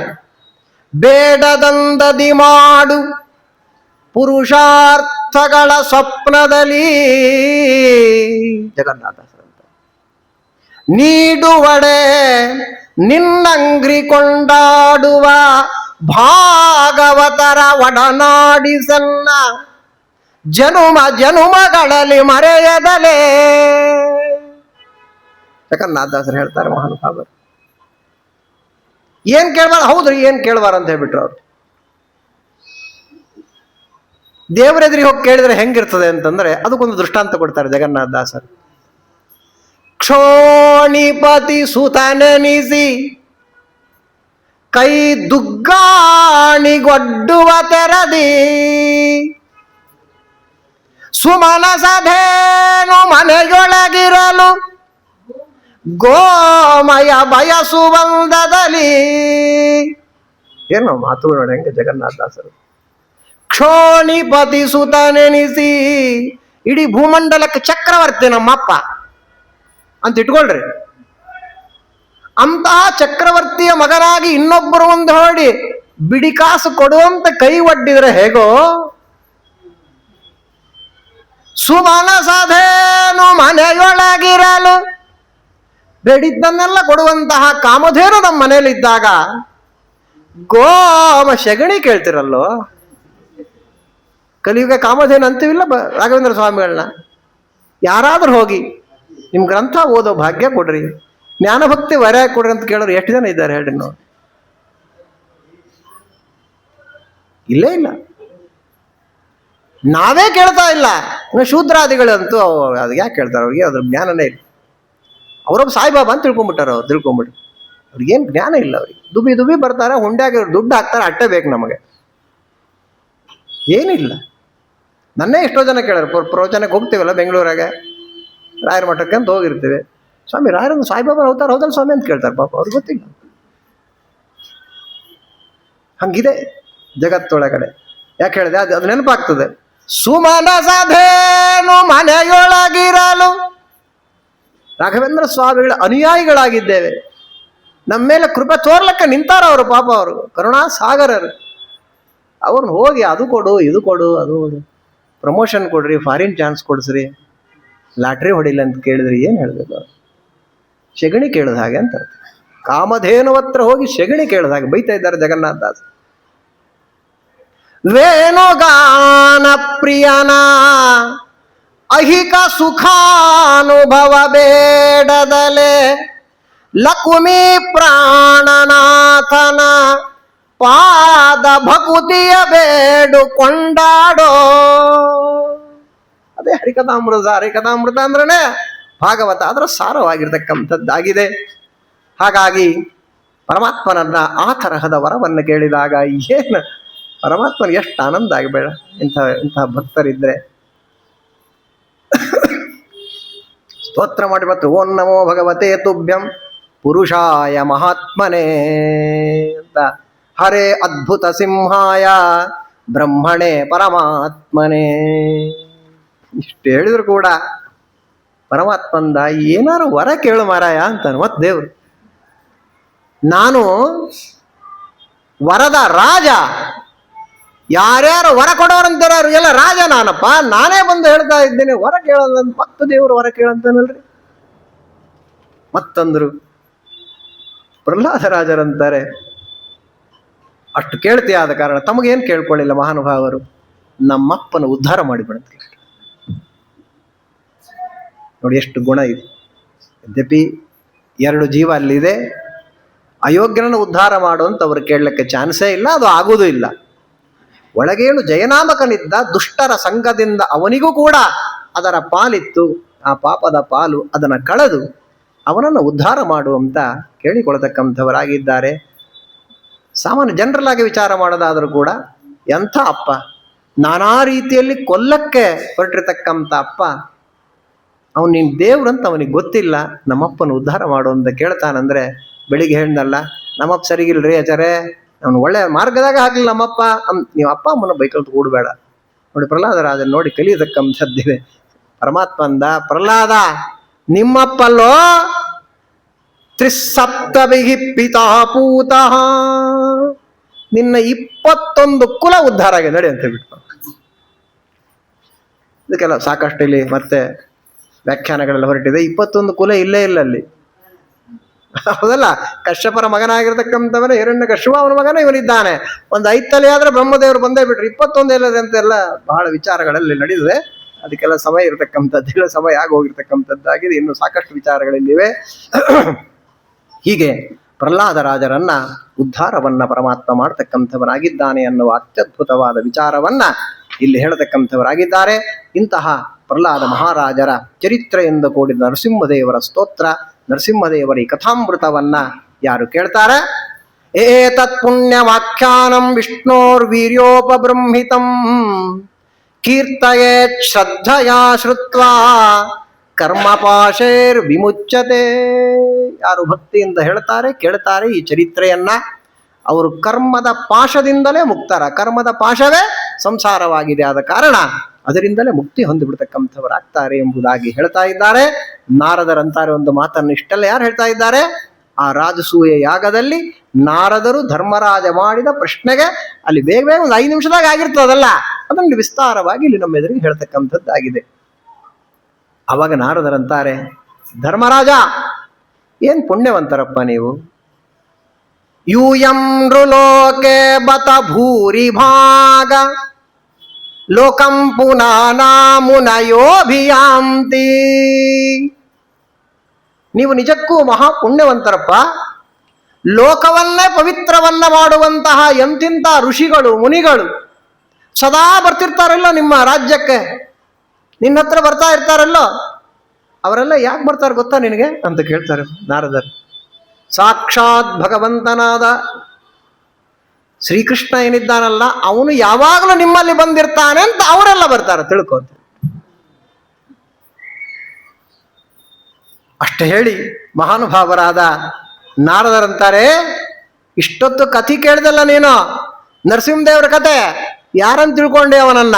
ಆಗ ಅಲ್ಲಿ ಕೂತ ನೋಡು, ನಗನಗತಾ ಏನು ಕೂತನಲ್ಲ, ಕಪಟ ನಾಟಕ ಸೂತ್ರಧಾರಿಯಾಗಿರ್ತಕ್ಕಂಥ ಶ್ರೀಕೃಷ್ಣ ಅವನೇ ನರಸಿಂಹ. ಇಷ್ಟೊತ್ತು ಕತೆ ಕೇಳಿದ್ದು ಇವನೇ ಇಲ್ಲಿ ಕೂತ ನೋಡು ಅಂತ ಹೇಳ್ಬಿಟ್ರು. ರೋಮಾಂಚಿತರಾಗಿರ್ತಕ್ಕಂಥವರಾಗಿದ್ದಾರೆ ಎಲ್ಲ ಪಾಂಡವರಾಗಿರ್ತಕ್ಕಂಥವರು. ಮತ್ತೆ ಹೇಳ್ತಕ್ಕಂಥವರಾಗ್ತಾರೆ, ಇವನು ಸಾಮಾನ್ಯನಲ್ಲ, ಇವನೇ ಹಿಂದೆ ರುದ್ರದೇವರಿಗೂ ಕೂಡ ಯಶಸ್ಸನ್ನ ತಂದು ಕೊಟ್ಟಿರತಕ್ಕಂಥವನು ಎಂಬುದಾಗಿ ಹೇಳ್ತಾ ತ್ರಿಪುರಾಸುರರಾಗಿರ್ತಕ್ಕಂಥವರ ಕಥೆ ಏನಿದೆಯಲ್ಲ, ಆ ಕಥೆಯನ್ನ ಇಲ್ಲಿ ನಮ್ಮ ಮುಂದೆ ಇಟ್ಟಿರ್ತಕ್ಕಂಥವರಾಗಿದ್ದಾರೆ. ಆ ತ್ರಿಪುರಾಸುರರಾಗಿರ್ತಕ್ಕಂಥವರು ಅದು ವಿಸ್ತಾರವಾಗಿ ಇಲ್ಲಿ ಕಥೆ ಇರತಕ್ಕಂಥದ್ದು ಬಂದಿದೆ. ಏನದು, ಅದರ ಅಧ್ಯಾತ್ಮದ ಅರ್ಥ ಏನು ಅಂತ ನಾವು ವಿಚಾರವನ್ನ ಮಾಡ್ತಕ್ಕಂಥದ್ದಾದ್ರೆ, 3 ಪುರಗಳು, ಆ 3 ಅದನ್ನ ದೈತ್ಯರ ಆರ್ಕಿಟೆಕ್ಟ್ ಆಗಿರತಕ್ಕಂಥೇನಿದ್ದಾನೆ ಅವನದನ್ನು ಮಾಡಿಬಿಡ್ತಕ್ಕಂಥವನಾಗಿದ್ದಾನೆ. ಆ 3 ಪುರಗಳಿವೆ ಅಲ್ಲ, ಅದರೊಳಗೆ ದೈತ್ಯರು ಹೋಗಿ ಸೇರ್ಕೊಂಡ್ಬಿಡ್ತಕ್ಕಂಥವರಾಗಿತ್ತು. ಅಂದ್ರೆ ತತ್ವಾಭಿಮಾನಿಗಳಾಗಿರತಕ್ಕಂತಹ ದೈತ್ಯರು ಇವರೆಲ್ಲ, ಸಾಮಾನ್ಯ ದೈತ್ಯರಲ್ಲ. ಆದ್ರೂ ಹೋಗಿ ಕೂತ್ ಬಿಡ್ತಿದ್ರು ಅವರೆಲ್ಲ. ಯಾರಿಂದಲೂ ಕೂಡ ಅವರು ಸೋಲ್ತಾ ಇಲ್ಲ, ದೇವತೆಗಳಿಗೆ ಕಷ್ಟ ಕೊಡ್ತಾ ಇದ್ದಾರೆ. ಮೃತ ಸಂಜೀವಿನಿ ಅಂತ ಅಲ್ಲಿ ಸರೋವರ ಬೇರೆ ಇದೆ. ಈ ದೇವತೆಗಳು ಎಷ್ಟೇ ಯುದ್ಧದಲ್ಲಿ ಏನು ಕೈ ಕಾಲು ಕತ್ತರಿಸಿ ಏನ್ ಮಾಡೋದು, ಆ ಮೃತ ಸಂಜೀವಿನಿ ಹಾಕಿ ಮತ್ತೆ ಬದುಕೊಂಡ್ ಬಂದ್ಬಿಡ್ತಿದ್ರು ಅವರು. ಇಂಥ ವ್ಯವಸ್ಥೆ ಇತ್ತಲ್ಲಿ. ರುದ್ರದೇವರು ಬೇಕಾದಷ್ಟು ಪ್ರಯತ್ನ ಮಾಡಿದ್ರು, ಅವರಿಂದೂ ಆಗತಕ್ಕಂಥದ್ದಾಗಿಲ್ಲ. ಹಾಗಾಗಲಿ 3 ಪುರಗಳು, 3 ಪುರ ಅಂದ್ರೆ ಒಂದು ಕಬ್ಬಿಣ, ಒಂದು ಬೆಳ್ಳಿ, ಒಂದು ಬಂಗಾರ, 3ರಿಂದ 3 ಪುರಗಳನ್ನ ಮಾಡಿರ್ತಕ್ಕಂಥವನಾಗಿದ್ದಾನೆ. ಮಯಾಸುರನಾಗಿರ್ತಕ್ಕಂಥವನಿಂದ ರಚಿಸಲ್ಪಡ್ತಕ್ಕಂಥದ್ದು. ಇದರ ಅಧ್ಯಾತ್ಮದ ಅರ್ಥ ಏನು ಅಂದ್ರೆ ನಮ್ಮ ದೇಹ ಅಂತ ಅರ್ಥ. ತ್ರಿಪುರ ಅಂದ್ರೆ ನಮ್ಮ ದೇಹವೇ. ಕಬ್ಬಿಣ ಅಂದ್ರೆ ತಮಸ್ಸು ಅಂತ ಅರ್ಥ, ತಮೋಗುಣ ಅಂತ ಅರ್ಥ. ಬೆಳ್ಳಿ ಅಂದ್ರೆ ರಜೋಗುಣ ಅಂತ ಅರ್ಥ. ಬಂಗಾರ ಅಂದ್ರೆ ಸತ್ವಗುಣ ಅಂತ ಅರ್ಥ. ಸತ್ವ, ರಜ, ತಮ ಅನ್ನುವ 3 ಗುಣಗಳಿಂದ ಕೂಡಿರತಕ್ಕಂಥದ್ದಾಗಿ ಅದರ ವಿಕಾರವಾಗಿರತಕ್ಕಂಥ ಪಂಚಭೂತಗಳು ಅದರಿಂದ ಮಾಡಿರ್ತಕ್ಕಂಥದ್ದೇ ನಮ್ಮ ದೇಹ. ಇದೇ ತ್ರಿಪುರ ಅಂತ ಅನಿಸಿಕೊಳ್ಳತಕ್ಕಂಥದ್ದಾಗತ್ತೆ ಅಂತ ಅರ್ಥ. ಅದರೊಳಗೆ ದೈತ್ಯರು ಅಡಗಿ ಕೂತಿದ್ದಾರಂದ್ರೆ ನಮ್ಮ ದೇಹದಲ್ಲಿ ತತ್ವಾಭಿಮಾನಿ ದೈತ್ಯರು ಇದ್ದಾರೆ ಅಂತ. ಅವ್ರೇನ್ ಮಾಡ್ತಾರೆ, ನಮ್ಮನ್ನ ಕಾಡ್ತಾ ಇರ್ತಾರೆ ಯಾವಾಗಲೂ ಕೂಡ. ಕೇವಲ ನಾವು ಮನಸ್ಸು ಮಾಡ್ತೇವೆ, ಒಳ್ಳೆ ಲೈನಿಗೆ ಬರಬೇಕು, ಕೆಟ್ಟ ಗುಣಗಳತಕ್ಕಂಥದ್ದನ್ನೆಲ್ಲ ನಾವು ಬಿಡಬೇಕು, ಒಳ್ಳೆ ಗುಣಗಳನ್ನು ಅಳವಡಿಸ್ತಕ್ಕಂಥವರಾಗಬೇಕು, ದೋಷಗಳೆಲ್ಲ ಕಳ್ಕೋಬೇಕು ಅಂತ ಮನಸ್ಸು ಮಾಡ್ತೀವಿ. ಮನಸ್ಸು ಯಾವುದು ಮಾಡ್ತದೆ? ಮನಸ್ಸಂದ್ರೇನು ಗೊತ್ತಾಯ್ತಲ್ಲ, ರುದ್ರದೇವರು ಅಂತ ಅರ್ಥ. ಮನೋಭಿಮಾನಿಗಳಾದ ರುದ್ರದೇವರು ಅಂತ ಅರ್ಥ. ಎಷ್ಟೇ ನಾವು ಮನಸ್ಸು ಮಾಡಿದ್ರು ಕೂಡ ಮತ್ತೆ ವಿಷಯ ಸುಖ ಅನ್ನತಕ್ಕಂಥ ಸಿದ್ಧಾಮೃತ ಏನದಲ್ಲ, ವಿಷಯ ಸುಖವೆಂಬ ಸಿದ್ಧಾಮೃತದಲ್ಲಿ ಮತ್ತೆ ಮುಳಿಬಿಡ್ತು, ಸಿಗಿತದದು. ಮತ್ತೆ ನಮಗೆ ನಾನಾ ರೀತಿಯಾಗಿರತಕ್ಕಂಥ ವಿಷಯ ಪದಾರ್ಥಗಳ ಕಡೆಗೆ ಓಡ್ತಾ ಇರ್ತದೆ ಮನಸ್ಸು. ಹಾಗಾದರೆ ಕೇವಲ ರುದ್ರದೇವರಿಂದ ಆಗುವುದಿಲ್ಲ ಅಂತ. ಅದೇ ಇದರ ಅಧ್ಯಾತ್ಮದ ಅರ್ಥ. ಆದ ಕಾರಣ ಏನು ಮಾಡಬೇಕು? ರುದ್ರಾಂತರ್ಗತನಾದ ನರಸಿಂಹದೇವರಿದ್ದಾನೆ, ಅವನನ್ನು ಶರಣು ಹೋಗತಕ್ಕಂಥವರಾಗಬೇಕು. ಸಕಲ ದುರಿತ ನಿವಾರಣ ಅಂತ ಹೇಳಿದ್ದಾರೆ. ಹಾಗಾಗಿ ರುದ್ರದೇವರ ಎಲ್ಲ ಅವನ ರಥದಲ್ಲಿ, ಅವನ ಬಿಲ್ಲಿನಲ್ಲಿ, ಬಾಣದಲ್ಲಿ, ಎಲ್ಲದರಲ್ಲಿ ಪರಮಾತ್ಮ ನರಸಿಂಹನಾಗಿರ್ತಕ್ಕಂಥವನಾಗಿ, ಅದಕ್ಕೆ ಮುಂಚೆ ಬ್ರಹ್ಮದೇವರನ್ನ ಕರೆದ ಒಂದು ಕರುವನ್ನಾಗಿ ಮಾಡಿಕೊಂಡ, ತಾನೇ ಗೋ ಆಗ್ತಕ್ಕಂಥ ಬಂದಿದ್ದಾನೆ. ಆ ಸಿದ್ಧಾಮೃತ ಬಾಯಿ ಇಟ್ಟ ಎಲ್ಲ ಹೀರಿ ಬಿಡ್ತಕ್ಕಂಥವನಾಗಿ ದೊಡ್ಡ ಕಥೆ ಇರತಕ್ಕಂಥದ್ದು. ಒಟ್ಟಾರೆ ಇದರ ಅಧ್ಯಾತ್ಮದ ಅರ್ಥವನ್ನ ಚಿಂತನೆಯನ್ನು ಮಾಡತಕ್ಕಂಥದ್ದಿದೆ ಅಂತ. ಇಷ್ಟು ನರಸಿಂಹದೇವರ ಕತೆ. ಒಂದು 10-15 ನಿಮಿಷದಲ್ಲಿ ಮುಗಿಸ್ತೇನೆ. ಮುಂದೆ ಯುಧಿಷ್ಠಿರ ಉವಾಚ ಒಂದು ಪ್ರಶ್ನೆ ಮಾಡ್ತಾ ಇದ್ದಾನೆ.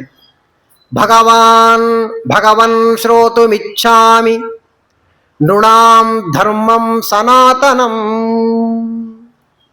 ವರ್ಣಾಶ್ರಮಾಚಾರಯುತಂ ಯತ್ ಪುಮಾನ್ ವಿಂದತೆ ಪರಂ. ನಾರದರೆ, ಧರ್ಮದ ಆಚರಣೆ ಏನದಲ್ಲ ಅದು ಬಹಳ ಮುಖ್ಯ ರೀ. ಧರ್ಮೋ ರಕ್ಷತಿ ರಕ್ಷಿತ ಅಂತಲೇ ಇರೋದು. ಧರ್ಮ ಅಂದ್ರೇನು? ಬೆಳಿಗ್ಗೆ ಬಂತದು, ಎಲ್ಲ ಯುವಕರಿದ್ರು, ಅಲ್ಲಿ ನಾನು ಹೆಚ್ಚು ಹೇಳಿಲ್ಲ. ಆಚಾರ್ಯರು ಒಂದೇ ವಾಕ್ಯದಲ್ಲಿ ಹೇಳಿದ್ದಾರೆ ನಮಗೆ. ಸ್ವವಿಹಿತ ವೃತ್ಯ ಭಕ್ತ್ಯ ಭಗವದಾರಾಧನಮೇವ ಪರಮೋ ಧರ್ಮ ತದ್ವಿರುದ್ಧಂಚ ಸರ್ವಪ್ಯ ಧರ್ಮ. ಒಂದೇ ವಾಕ್ಯ ಶ್ರೀಮದಾಚಾರ್ಯ. ಇಡೀ ಭಗವದ್ಗೀತೆಯನ್ನು ಒಂದು ವಾಕ್ಯದಲ್ಲಿ ಕೊಟ್ಬಿಟ್ಟಿದ್ದಾರೆ ಆಚಾರ್ಯ. ಸ್ವವಿಹಿತ ವೃತ್ಯ, ಅವರವರಿಗೆ ಇರತಕ್ಕಂತಹ ವೃತ್ತಿಗಳೇನಿವೆ. ಬ್ರಾಹ್ಮಣರ ವೃತ್ತಿ ಏನು, ಕ್ಷತ್ರಿಯನ ವೃತ್ತಿ ಏನು. ಹಾಗಾಗಿ ಸ್ವವಿಹಿತ, ಅವನಿಗೆ ವಿಹಿತವಾದ ವೃತ್ತಿ, ಅವನಿಗೆ ವಿಹಿತವಾದದ್ದೇನಿದೆ ಅದರಲ್ಲೇ ಇರಬೇಕು. ಅವನು ಅದೇ ಧರ್ಮದಲ್ಲಿರಬೇಕು. ಅದನ್ನ, ಆ ಧರ್ಮಾಚರಣೆ ಹೇಗೆ ಮಾಡಬೇಕು? ನಿಷ್ಕಾಮದಿಂದ ಮಾಡಬೇಕು, ಅದನ್ನೇ ಭಕ್ತಿಯಿಂದ ಮಾಡಬೇಕು, ಅದನ್ನೇ ಪೂಜೆ ಅಂತ ಮಾಡಬೇಕು, ಮಾಡಿದ್ದನ್ನ ದೇವರಿಗೆ ಸಮರ್ಪಣೆ ಮಾಡಬೇಕು. ಇದೇ ಧರ್ಮ. ಹಾಗಾದ್ರೆ ಎಲ್ಲರಿಗೂ ಒಂದೇ ಧರ್ಮ ಅಲ್ಲ ಅಂತ ಆಯ್ತಿಲ್ಲ. ಅವರವರಿಗಿರೋ ಧರ್ಮಗಳು ಬೇರೆ ಬೇರೆ. ಸ್ವಚಿತ ಕರ್ಮಗಳ ಆಚರಿಸುತ್ತ, ಸ್ವ ಉಚಿತವಾದ ಕರ್ಮ, ಸ್ವವಿಹಿತ ವೃತ್ಯ ಭಕ್ತ್ಯ ಭಗವದಾರಾಧನಮೇವ ಪರಮೋ ಧರ್ಮ. ಇದನ್ನ ಬಿಟ್ಟು ನೀ ಏನು ಉಸಾಬರಿ ಮಾಡಿದ್ರು ಕೂಡ ಸರ್ವಪ್ಯ ಧರ್ಮ ಅಂತ ಹೇಳ್ಬಿಡ್ತಾರೆ ಸ್ವಾಮಿಗಳು. ಸ್ಪಷ್ಟವಾಗಿ ಹೇಳಿದ್ದಾರೆ ಶ್ರೀಮದಾಚಾರ್ಯರು. ಸರ್ವಪಿ, ನಾ ಅದು ಮಾಡ್ತೀನಿ, ಇದು ಮಾಡ್ತೀನಿ, ಇಂಜಿನಿಯರ್ ಆಗಿನಿ, ಬೇಕಾದಷ್ಟು PhD ಮಾಡಿದ್ದೇನೆ, ಬೇಕಾದಷ್ಟು ಹಣ ಇದೆ, 24 ಕಾರವೇ, ಏನು 1000 ಮಾಡಿ ಎಲ್ಲ ಅಧರ್ಮವೇ ಅಂತ ಹೇಳ್ಬಿಟ್ಟು. ಧರ್ಮವನ್ನು ಆಚರಣೆ ಮಾಡಿದ್ರೆ ಆ ಧರ್ಮ ನಿಮ್ಮನ್ನ ಕಾಪಾಡ್ತದೆ, ಇನ್ಯಾರು ಕಾಪಾಡಲಿಕ್ಕಿಲ್ಲ. ತಂದೆ ತಾಯಿ ಯಾರ್ಯಾರು ಕಾಪಾಡಲ್ಲ ನಮ್ಮನ್ನ. ನಮ್ಮ ಧರ್ಮವೇ ನಮ್ಮನ್ನ ಕಾಪಾಡ್ತದೆ. ಯಥೋ ಧರ್ಮಸ್ತಥೋ ಜಯ. ಅಷ್ಟೇ ಇಡೀ ಮಹಾಭಾರತದ ದೊಡ್ಡದಾಗಿರ್ತಕ್ಕಂಥ ಸಂದೇಶ. ಎಲ್ಲ ಕಡೆ ಹೇಳ್ತದೆ ಮಹಾಭಾರತ. ಅಂತಹ ದುರ್ಯೋಧನ ದುಷ್ಟ ಒಂದು ಸಲ ತಾಯಿಗೆ ಹೇಳ್ದ, ಒಂದ್ಸಲ ವಿಜಯೀಭವ ಅಂತ ಇಷ್ಟು ಅಂದ್ಬಿಡು ನೀನು ಅಂತ. ಪತಿವ್ರತೆ ಅವಳು. ಧೃತರಾಷ್ಟ್ರನ ಹೆಂಡತಿ ಎಂಥ ಪಾತಿವ್ರತ್ಯ ಧರ್ಮ, ಊಹೆ ಮಾಡ್ಲಿಕ್ಕೆ ಸಾಧ್ಯ ಇಲ್ಲ ಇವತ್ತಿನ ಹೆಣ್ಮಕ್ಳಿಗೆ, ಊಹೆ ಮಾಡ್ಲಿಕ್ಕೆ ಸಾಧ್ಯ ಇಲ್ಲ. ನಮ್ಮಪ್ಪ ನನಗೆ ನೋಡಿರುವ ಗಂಡು ಕುರುಡ, ತಿಳ್ಕೊಳ್ಳಿ. ನಮ್ಮಪ್ಪ ನನಗೆ ನೋಡಿರುವ ಗಂಡು ಅವನು ಕುರುಡನಾಗಿದ್ದಾನೆ. ಅವನಿಗಿಲ್ಲದ ಕಣ್ಣು ನನಗೇಕೆ ಬೇಕು ಅಂತ ಕಣ್ಣಿಗೆ ಪಟ್ಟಿ ಕಟ್ಟಿಕೊಂಡಿರ್ತಕ್ಕಂಥ ಹೆಣ್ಣು ನಮ್ಮ ಸಂಸ್ಕೃತಿ ಹೇಗಿದೆ, ಇವತ್ತು ಹೇಗಿದ್ದೇವೆ? ದುಃಖದ ಸಂಗತಿ ಅದು ಇವತ್ತು. ಎಂಥ ಪಾಪಿಷ್ಟವಾದ ಒಂದು ಯುಗ ಬಂದುಬಿಡ್ತಕ್ಕಂಥದ್ದಾಯಿತು. ವಿಚಿತ್ರವಾಗಿದೆ. ಏನು ಒಂದೊಂದು ಕಥೆಗಳು ಹೇಗಿವೆ, ರೋಮಾಂಚನ. ಈ ಶಾಸ್ತ್ರ ಓದಿ ನುಂಗು ನೀರು ಕುಡಿಬೇಕಾಗಿಲ್ಲ. ಸಣ್ಣ ಸಣ್ಣ ಕಥೆಗಳು ನಾವು ಕಲ್ತ್ರೆ ಸಾಕು, ಉದ್ಧಾರ. ಕಲಿಯೋದಿಲ್ಲ ನಾವು. ಹಾಗಾಗಿ ಅವರವರಿಗೆ ವಿಹಿತವಾದ ಧರ್ಮದಲ್ಲಿ ಅವರಿರಬೇಕು ಅಂತ ಶ್ರೀಮದ್ ಆಚಾರ್ಯರಾಗಿರ್ತಕ್ಕಂಥವರು ಹೀಗೆ ಅಂದ ಮೇಲೆ ಯಾವ ವರ್ಣಾಶ್ರಮ ಧರ್ಮಗಳು ಹೇಳ್ತಾ ಇದ್ದಾನೆ, ಆ ವರ್ಣಾಶ್ರಮ ಧರ್ಮಗಳೇನಿವೆ, ಯತ್ ಪುಮಾನ್ ವಿಂದತೆ ಪರಂ, ಯಾವ ಧರ್ಮಗಳನ್ನ ಆಚರಣೆ ಮಾಡಿದ್ರೆ ನಾವು ಪರಮಾತ್ಮನನ್ನು ತಲುಪಲಿಕ್ಕೆ ಸಾಧ್ಯ, ಅಂದ್ರೆ ಮೋಕ್ಷಾದಿ ಪುರುಷಾರ್ಥಗಳಾಗಲಿಕ್ಕೆ ಸಾಧ್ಯ, ಅಂತಹ ಧರ್ಮದ ಬಗ್ಗೆ ತಾವು ತಿಳಿಸಬೇಕು, ವರ್ಣಾಶ್ರಮ ವಿಚಾರಗಳ ಬಗ್ಗೆ ತಿಳಿಸಬೇಕು ಅಂತ ಹೇಳ್ತಾ ಇದ್ದಾನೆ. ಆಗ ನಾರದರು ತುಂಬ ವಿಚಾರಗಳಿವೆ ಇಲ್ಲೆಲ್ಲವೂ ಕೂಡ. ನತ್ವಾ ಭಗವತೆ, ನೋಡ್ರಿ, ಒಂದು ವಿಚಾರ ಹೇಳಬೇಕಾದ್ರೆ ಮೊದಲು ದೇವರಿಗೆ ನಮಸ್ಕಾರ, ಅದಕ್ಕೆ ಮಂಗಳಾಚರಣೆ ಮಾಡಬೇಕು. ಮೊದಲು ದೇವರಿಗೆ ನಮಸ್ಕಾರವನ್ನ ಮಾಡಿ ಆಮೇಲೆ ಹೇಳಕ್ಕೆ ಹೊರಡ್ತಾ ಇದ್ದಾರೆ ನಾರದರು ಕೂಡ. ಅಂದ್ರೆ ಸುಲಭ ಇಲ್ಲ ಅಂತ ಅರ್ಥ. ಧರ್ಮ ಬಹಳ ಸುಲಭ ರೀ ತಿಳ್ಕೊಳ್ಳೋದು, ಧರ್ಮ ಸೂಕ್ಷ್ಮ ಏನಿದೆಲ್ಲ ಅದು ಕಠಿಣ ಅಂತ ಆಚಾರ್ಯರು ಮಹಾಭಾರತ ತಾತ್ಪರ್ಯ ನಿರ್ಣಯದಲ್ಲಿ ಇದನ್ನು ತೋರಿಸ್ಕೊಟ್ಟಿದ್ದಾರೆ. ಧರ್ಮ ಸುಲಭನೋ ತಿಳಿಯೋದು, ಧರ್ಮ ಸೂಕ್ಷ್ಮವನ್ನ ತಿಳಿತಕ್ಕಂಥದ್ದು ಬಹಳ ಕಷ್ಟ.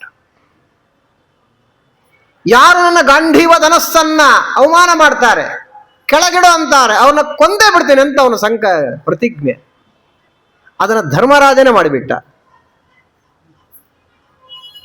ಕೊಂದೇ ಬಿಡ್ತೇನೆ, ಅಣ್ಣನ್ನೇ ಕೊಂದ್ಬಿಡ್ತೇನೆ, ಯಾಕೆ ಪ್ರತಿಜ್ಞೆ ಮಾಡ್ಯಾನಲ್ಲ, ಕೊಂದೇ ಬಿಡ್ತೇನೆ ಅಂತ ಹೋದ. ಮಾಡಿದ ಪ್ರತಿಜ್ಞೆ ಪ್ರಕಾರ ಇರಬೇಕಲ್ಲ. ಕೃಷ್ಣ ಅಂತಾನೆ ತಡಿ ಅಂದ. ಆಗಿ ಮಾತಾಡಿದ್ದಾರೆ ಆಚಾರ್ಯರು. ಧರ್ಮ ತಿಳಿಯುವುದು ಸುಲಭ, ಧರ್ಮ ಸೂಕ್ಷ್ಮವನ್ನ ತಿಳಿಯುವುದು ಕಷ್ಟ. ಮಹಾಭಾರತ ಸ್ಟೆಪ್ ಬೈ ಸ್ಟೆಪ್ ಹೇಳ್ತಾನೆ. ಏನ್ ರೋಮಾಂಚನ ಅದು ಮಹಾಭಾರತ ಅಂದ್ರೆ. ಏನ್ರಿ ಸ್ವಯಂ ಗುರುಗಳ್ರಿ, ಸ್ವಯಂ ಗುರುಗಳೇ ಅಧರ್ಮ ಪಕ್ಷದಲ್ಲಿ ನಿಂತು ಬಿಟ್ಟಿದ್ದಾರೆ. ಸಾಕ್ಷಾತ್ ಕಲಿಯವನು, ಕಲಿಯ ಪಕ್ಷವನ್ನ ಗುರುಗಳೇ ವಹಿಸಿ ನಿಂತಿದ್ದಾರೆ. ಅಷ್ಟಾದರೂ ಕೂಡ ಒಂದು ನಯ ಪೈಸದಷ್ಟಾದರೂ ಗುರುಭಕ್ತಿ ಕಡಿಮೆ ಆಯ್ತಾ ಪಾಂಡವರಿಗೆ? ಇಲ್ಲ. ಇದು ಬಹಳ ಸೂಕ್ಷ್ಮ, ಇದು ಅತೀ ಸೂಕ್ಷ್ಮ. ಇದು ನಾವು ಹೇಗಂದ್ರಾಗ ಬೈತೀವಿ ಗುರುಗಳನ್ನ. ಒಂದೆರಡು ಸಣ್ಣ ತಪ್ಪು ಕಂಡುಬಿಡ್ತು ಅಂದ್ರೆ ಹುಚ್ಚಾಪಟ್ಟೆ ಬೈತೇವೆ ನಾವು. ನೋಡಿ, ಮಹಾಭಾರತ ಎಚ್ಚರಿಕೆ ಕೊಡ್ತದೆ. ಅಂತಹ ರಣರಂಗದಲ್ಲಿ ಕೂಡ ದ್ರೋಣಾಚಾರ್ಯರ ರಥಕ್ಕೆ ಪ್ರದಕ್ಷಿಣಾಕಾರವಾಗಿ ಒಂದು ನಮಸ್ಕಾರ ಹೊಡಿತಾನೆ. ಏನು ಗುರುಭಕ್ತಿ ಅದು, ಕಣ್ಣಾಗ ನೀರು ಬರ್ತದೆ ಮಹಾಭಾರತನ ಕೇಳ್ತಾ ಇದ್ದೆ. ಏನು ಬ್ಯಾಲೆನ್ಸ್ ಇದೆ ಅವ್ರದ್ದು ಮೈಂಡ್ ಅನ್ನತಕ್ಕಂಥದ್ದು. ಹೈಯೆಸ್ಟ್ ಲೆವೆಲ್ ಆಫ್ ಸೈಕಾಲಜಿ ಅಂದ್ರೆ ಅದು ಮಹಾಭಾರತ. ಧರ್ಮ ಸೂಕ್ಷ್ಮ ಬಹಳ ಮುಖ್ಯ. ಧರ್ಮಕ್ಕೆ ಅಂಟಿಕೊಂಡಿರುವುದು ಬಹಳ ಕಷ್ಟ. ಅದಕ್ಕೆ ದೇವರಿಗೆ ನಮಸ್ಕಾರ ಮಾಡಿ ನಾನು ಹೇಳ್ತೇನೆ ನಿನಗೆ, ವಕ್ಷೆ ಸನಾತನಂ ಧರ್ಮಂ ನಾರಾಯಣ ಮುಖಾಶ್ರುತಂ ಅಂತಾರೆ. ಭಗವಂತನಿಂದಲೇ ಏನು ನಾನು ಕೇಳಿದ್ದೇನೆ ಧರ್ಮದ ಬಗ್ಗೆ ಅದನ್ನ ಹೇಳ್ತೇನೆ. ಇವೆಲ್ಲ ಬಹಳ ಮುಖ್ಯ. ನಾವು ಇವೆಲ್ಲ ಉಪಯೋಗ ಇಲ್ಲ ಅಂತ ತಿಳ್ಕೊಂಡ್ಬಿಟ್ಟಿವಿ. ಎಲ್ಲ ಧರ್ಮ ಗಿರ್ಮ ಎಲ್ಲ ಏನು ಉಪಯೋಗ ಇಲ್ರಿ ಆಚಾರೆ. ಭಕ್ತಿ ಮಾಡ್ಬೇಕಷ್ಟೇ ದೇವರಲ್ಲಿ. ಇದು ಎಲ್ಲರ ತಲೆಗೆ ಇದು ಹೊಟ್ಬಿಡಿದೆ. ಭಕ್ತಿ ಮಾಡ್ಬೇಕ್ರೆ, ಸುಮ್ಮನೆ ಧರ್ಮ ಗಿರ್ಮ ತಗೊಂಡು ಏನ್ ಮಾಡ್ತೇನೆ ಅಂತಾರೆ ಇವತ್ತಿನ ಜನ. ಧರ್ಮವೇ ಮುಖ್ಯ, ಧರ್ಮವೇ ಮೂಲ. ಧರ್ಮ ಮೂಲಂ ಹಿ ಭಗವಾನ್ ಸರ್ವವೇದಮಯೋ ಹರಿಹಿ ಸ್ಮೃತಿಶ್ಚ ತದ್ವಿತಾಂ ರಾಜನ್ ಏನ ಚಾತ್ಮ ಪ್ರಸೀದತಿ. ಸಕಲ ವೇದ ಪ್ರತಿಪಾದ್ಯನಾಗಿರತಕ್ಕಂಥ ಪರಮಾತ್ಮ ಏನಿದ್ದಾನಲ್ಲ, ಆ ಪರಮಾತ್ಮನೇ ಆ ವೇದಗಳನ್ನು ಉಳಿಸಿದವ, ಧರ್ಮವನ್ನು ಉಳಿಸಿರತಕ್ಕಂಥವನು. ಯಾವುದರಿಂದ ಭಗವಂತ ಪ್ರೀತನಾಗತಕ್ಕಂಥವನಾಗ್ತಾನೋ ಅದು ಧರ್ಮ ಎಂಬುದಾಗಿ ಅದನ್ನು ಹೇಳ್ತಾ, ಸಾಮಾನ್ಯ ಧರ್ಮಗಳ್ಯಾವು ಫಸ್ಟ್ ಏನು ಹೇಳ್ತಾರೆ ಇಲ್ಲಿ? ಕಾಮನ್ ಧರ್ಮ. ಅದು ಬೆಳಿಗ್ಗೆ ಯಾರು ಕೇಳಿದಾರಲ್ಲ, ಎಲ್ಲ ಜಾತಿಯಲ್ಲಿ ಒಂದು ಕಾಮನ್ ಇರ್ತಲ್ಲ, ಇನ್ನೊಬ್ಬರಿಗೆ ತೊಂದರೆ ಕೊಡಬಾರದು, ಇನ್ನೊಬ್ಬರ ಹಣವನ್ನು ದೋಚಬಾರದು, ಸುಳ್ಳು ಹೇಳಬಾರದು. ಇವು ಸಾಮಾನ್ಯವಾಗಿ ಎಲ್ಲರಲ್ಲಿ ಕಾಮನ್ ಆಗಿರತಕ್ಕಂಥದ್ದಾಗ್ತದೆ. ಹಾಗೆ ಮೊದಲು ಸಾಮಾನ್ಯವಾದ ಧರ್ಮ ಯಾವುದು? ಸತ್ಯಂ, ದಯಾ, ತಪಶೌಚಂ. ಇದು ಒಂದೊಂದು ಹೇಳಕ್ಕೇನೆ ಒಂದೊಂದು ತಾಸು ಬೇಕು, ಅಷ್ಟು ವಿಚಾರಗಳಿವೆಲ್ಲೇ. ತಿತಿಕ್ಷಾ, ಒಂದೊಂದಾಗಿ ಹೇಳ್ತಾ ಬರ್ತಾರೆ. ಸತ್ಯ, ದಯಾ, ತಪಸ್ಸು, ಶೌಚ, ತಿತಿಕ್ಷಾ, ಶಮ, ದಮ, ಅಹಿಂಸಾ, ಬ್ರಹ್ಮಚರ್ಯ, ತ್ಯಾಗ, ಸ್ವಾಧ್ಯಾಯ, ಆರ್ಜವಂ, ಸಂತೋಷ, ಸಮದೃಕ್ ಸೇವಾ. ಭಾರಿ ಇರತಕ್ಕಂಥದ್ದು. ಒಂದೊಂದಕ್ಕೆ ವ್ಯಾಖ್ಯಾನ ಸತ್ಯಧರ್ಮ ತೀರ್ಥರು ನಾನಾ ರೀತಿಯಲ್ಲಿ ಇಲ್ಲಿ ಅರ್ಥಗಳನ್ನು ಮಾಡಿದ್ದಾರೆ. ಇವೇನಿವೆ ಇದು ಕಾಮನ್ ಆಗಿ ಎಲ್ಲರೂ ಅವರವರ ಪ್ರಕಾರವಾಗಿ ಮಾಡತಕ್ಕಂಥದ್ದಿದೆ ಅಂತ ಹೇಳಿದರು. ಶ್ರವಣಂ ಕೀರ್ತನಂ ಚಾಸ್ಯ ಸ್ಮರಣಂ ಮಹತಾಂ ಗತೆಗೆ. ನಮಗೆ ಬೇಕಾಗಿರತಕ್ಕಂಥದ್ದು ಯಾವುದು? ಅದರಲ್ಲಿ ಒಂದೆರಡು ಮಾತ್ರ ನೋಡ್ಲಿಕ್ಕೆ ಪ್ರಯತ್ನವನ್ನು ಮಾಡೋಣ. ನಾವು ಬ್ರಾಹ್ಮಣರು, ಕ್ಷತ್ರಿಯರ ಧರ್ಮ ಏನು, ವಾನಪ್ರಸ್ಥ ಧರ್ಮ ಏನು, ನಾವು ತೊಗೊಂಡು ಏನು ಮಾಡೋದು? ಹೌದಲ್ಲ, ಅಲ್ಲ ಕೇಳಬೇಕು. ಆದರೆ ಈಗ ಟೈಮ್ ಇಲ್ಲ ಅಂತೇಳಿ ಅದರ ಬಗ್ಗೆ ಬೇಡ. ಮೊದಲು ನಾವೇನಿದ್ದೇವೆ, ಬ್ರಾಹ್ಮಣರೇನಿದ್ದಾರೆ, ಬ್ರಾಹ್ಮಣರಾಗಿರ್ತಕ್ಕಂಥವರ ಧರ್ಮ ಏನು? ಷಟ್ಕರ್ಮಗಳನ್ನು ಬ್ರಾಹ್ಮಣ ಮಾಡಬೇಕು. ಅಧ್ಯಯನ, ಅಧ್ಯಾಪನ, ಯಜನ, ಯಾಜನ, ದಾನ, ಪ್ರತಿಗ್ರಹ. ಇಷ್ಟು ಹೇಳಿದ್ದಾರೆ ನೋಡಿ. ಇದರೊಳಗೆ ಇರಬೇಕು ಬ್ರಾಹ್ಮಣ, ಬೇರೆ ಉಸಾಬರಿ ಮಾಡಬಾರ್ದು. ಅಧ್ಯಯನ ಮಾಡಬೇಕು, ಇನ್ನೊಬ್ಬರಿಗೆ ಓದಿದ್ದರನ್ನು ಇನ್ನೊಬ್ಬರಿಗೆ ಹೇಳಬೇಕು, ಸರಿಯಾಗಿ ತಿಳ್ಕೊಂಡು ಹೇಳಬೇಕು, ಹುಚ್ಚಾಪಟ್ಟೆ ಹೇಳಬಾರದು. ಮತ್ತೆ ಎಷ್ಟು ಗೊತ್ತಿದೆಯೋ ಅದರೊಳಗೆ ಎಷ್ಟು ಸರಿಯಾಗಿದೆ ಅದನ್ನು ಮಾತ್ರ ಇನ್ನೊಬ್ಬರಿಗೆ ಹೇಳಬೇಕಾದ್ರೆ ದೇವರನ್ನು ಪ್ರಾರ್ಥನೆ ಮಾಡಬೇಕು, ನನ್ನಿಂದ ಸರಿಯಾಗಿರ್ತಕ್ಕಂಥದ್ದನ್ನು ನುಡಿಸು. ನಾ ಏನೋ ಹೇಳಿ, ನಾ ಏನು ತಪ್ಪು ಹೇಳಿದರೆ ಅದನ್ನು ತಪ್ಪನ್ನೇ ತಿಳ್ಕೊಂಡು ಹೋಗ್ಬಿಡ್ತಂದ್ರೆ ಜನ, ಅಷ್ಟು ಪಾಪ ನಂಗೆ ಬಡ್ಕೊಳ್ತದೆ. ಅಂತ ಕೆಲಸ ಮಾಡಬಾರದು ಎಂದು ಕೂಡ. ಹಾಗಾಗಿ ಓದಿದ್ದನ್ನು ಸರಿಗೆ ಓದಬೇಕು, ಓದಿದ್ದನ್ನು ಇನ್ನೊಬ್ಬರಿಗೆ ಹೇಳಬೇಕು. ಯಜ್ಞಯಾಗಾದಿಗಳನ್ನು ಮಾಡಬೇಕು, ಇನ್ನೊಬ್ಬರಿಂದ ಮಾಡಿಸ್ಬೇಕು. ದಾನ ತಗೋಬೇಕು, ದಾನ ಕೊಡಬೇಕು. ಅದು ಬಿಟ್ಬಿಟ್ಟ ನಾವು ಬ್ರಾಹ್ಮಣ ಬರೀ ತಗೊಳ್ಳೋದಷ್ಟೇ ತಿಳ್ಕೊಬೇಡ್ರಿ. ದಾನ ತಗೋಬೇಕು, ದಾನ ಕೊಡಬೇಕು. ಎರಡು ಹೇಳಿದ್ದಾರೆ, ದಾನ, ಪ್ರತಿಗ್ರಹ. ಇದರೊಳಗಡೆ ಮೂರನ್ನ ಬಿಡಬಹುದು ಅಂತ ಹೇಳ್ಬಿಟ್ರು. ಪ್ರತಿಗ್ರಹ ಇದೆಲ್ಲ ಬಿಡಬಹುದು ಬ್ರಾಹ್ಮಣ. ಯಾರು ಕೊಟ್ಟರು ತಗೊಳ್ಳೋದಿಲ್ಲ ಅಂತ ಅನ್ಬೋದು ಬ್ರಾಹ್ಮಣ. ಹಾಗಿದ್ರು ಅಂದಿದ್ದಾರೆ ದ್ರೋಣಾಚಾರ್ಯರು, ಮಹಾನುಭಾವರು. ಸಂಗೀತ ದೇವರ ಸಂಕಲ್ಪ. ಅಂತಹ ದ್ರೋಣಾಚಾರ್ಯ ಕಲಿಪಕ್ಷ ನೆನೆಸಿಬಿಡ್ತಕ್ಕಂಥವನಾಗಿದ್ದ. ಏನು ವಿಚಿತ್ರವಾಗಿ ಪರಮಾತ್ಮನ ವ್ಯಾಪಾರ ಆಗಿದೆ, ಅದಕ್ಕೆಲ್ಲ ಉತ್ತರ ಇದೆ. ಹಾಗಾಗಿ ವೃತಾಮೃತಾಭ್ಯಾಂ ಜೀವೇನ ಮೃತೇನ ಪ್ರಮೃತೇನವಾ.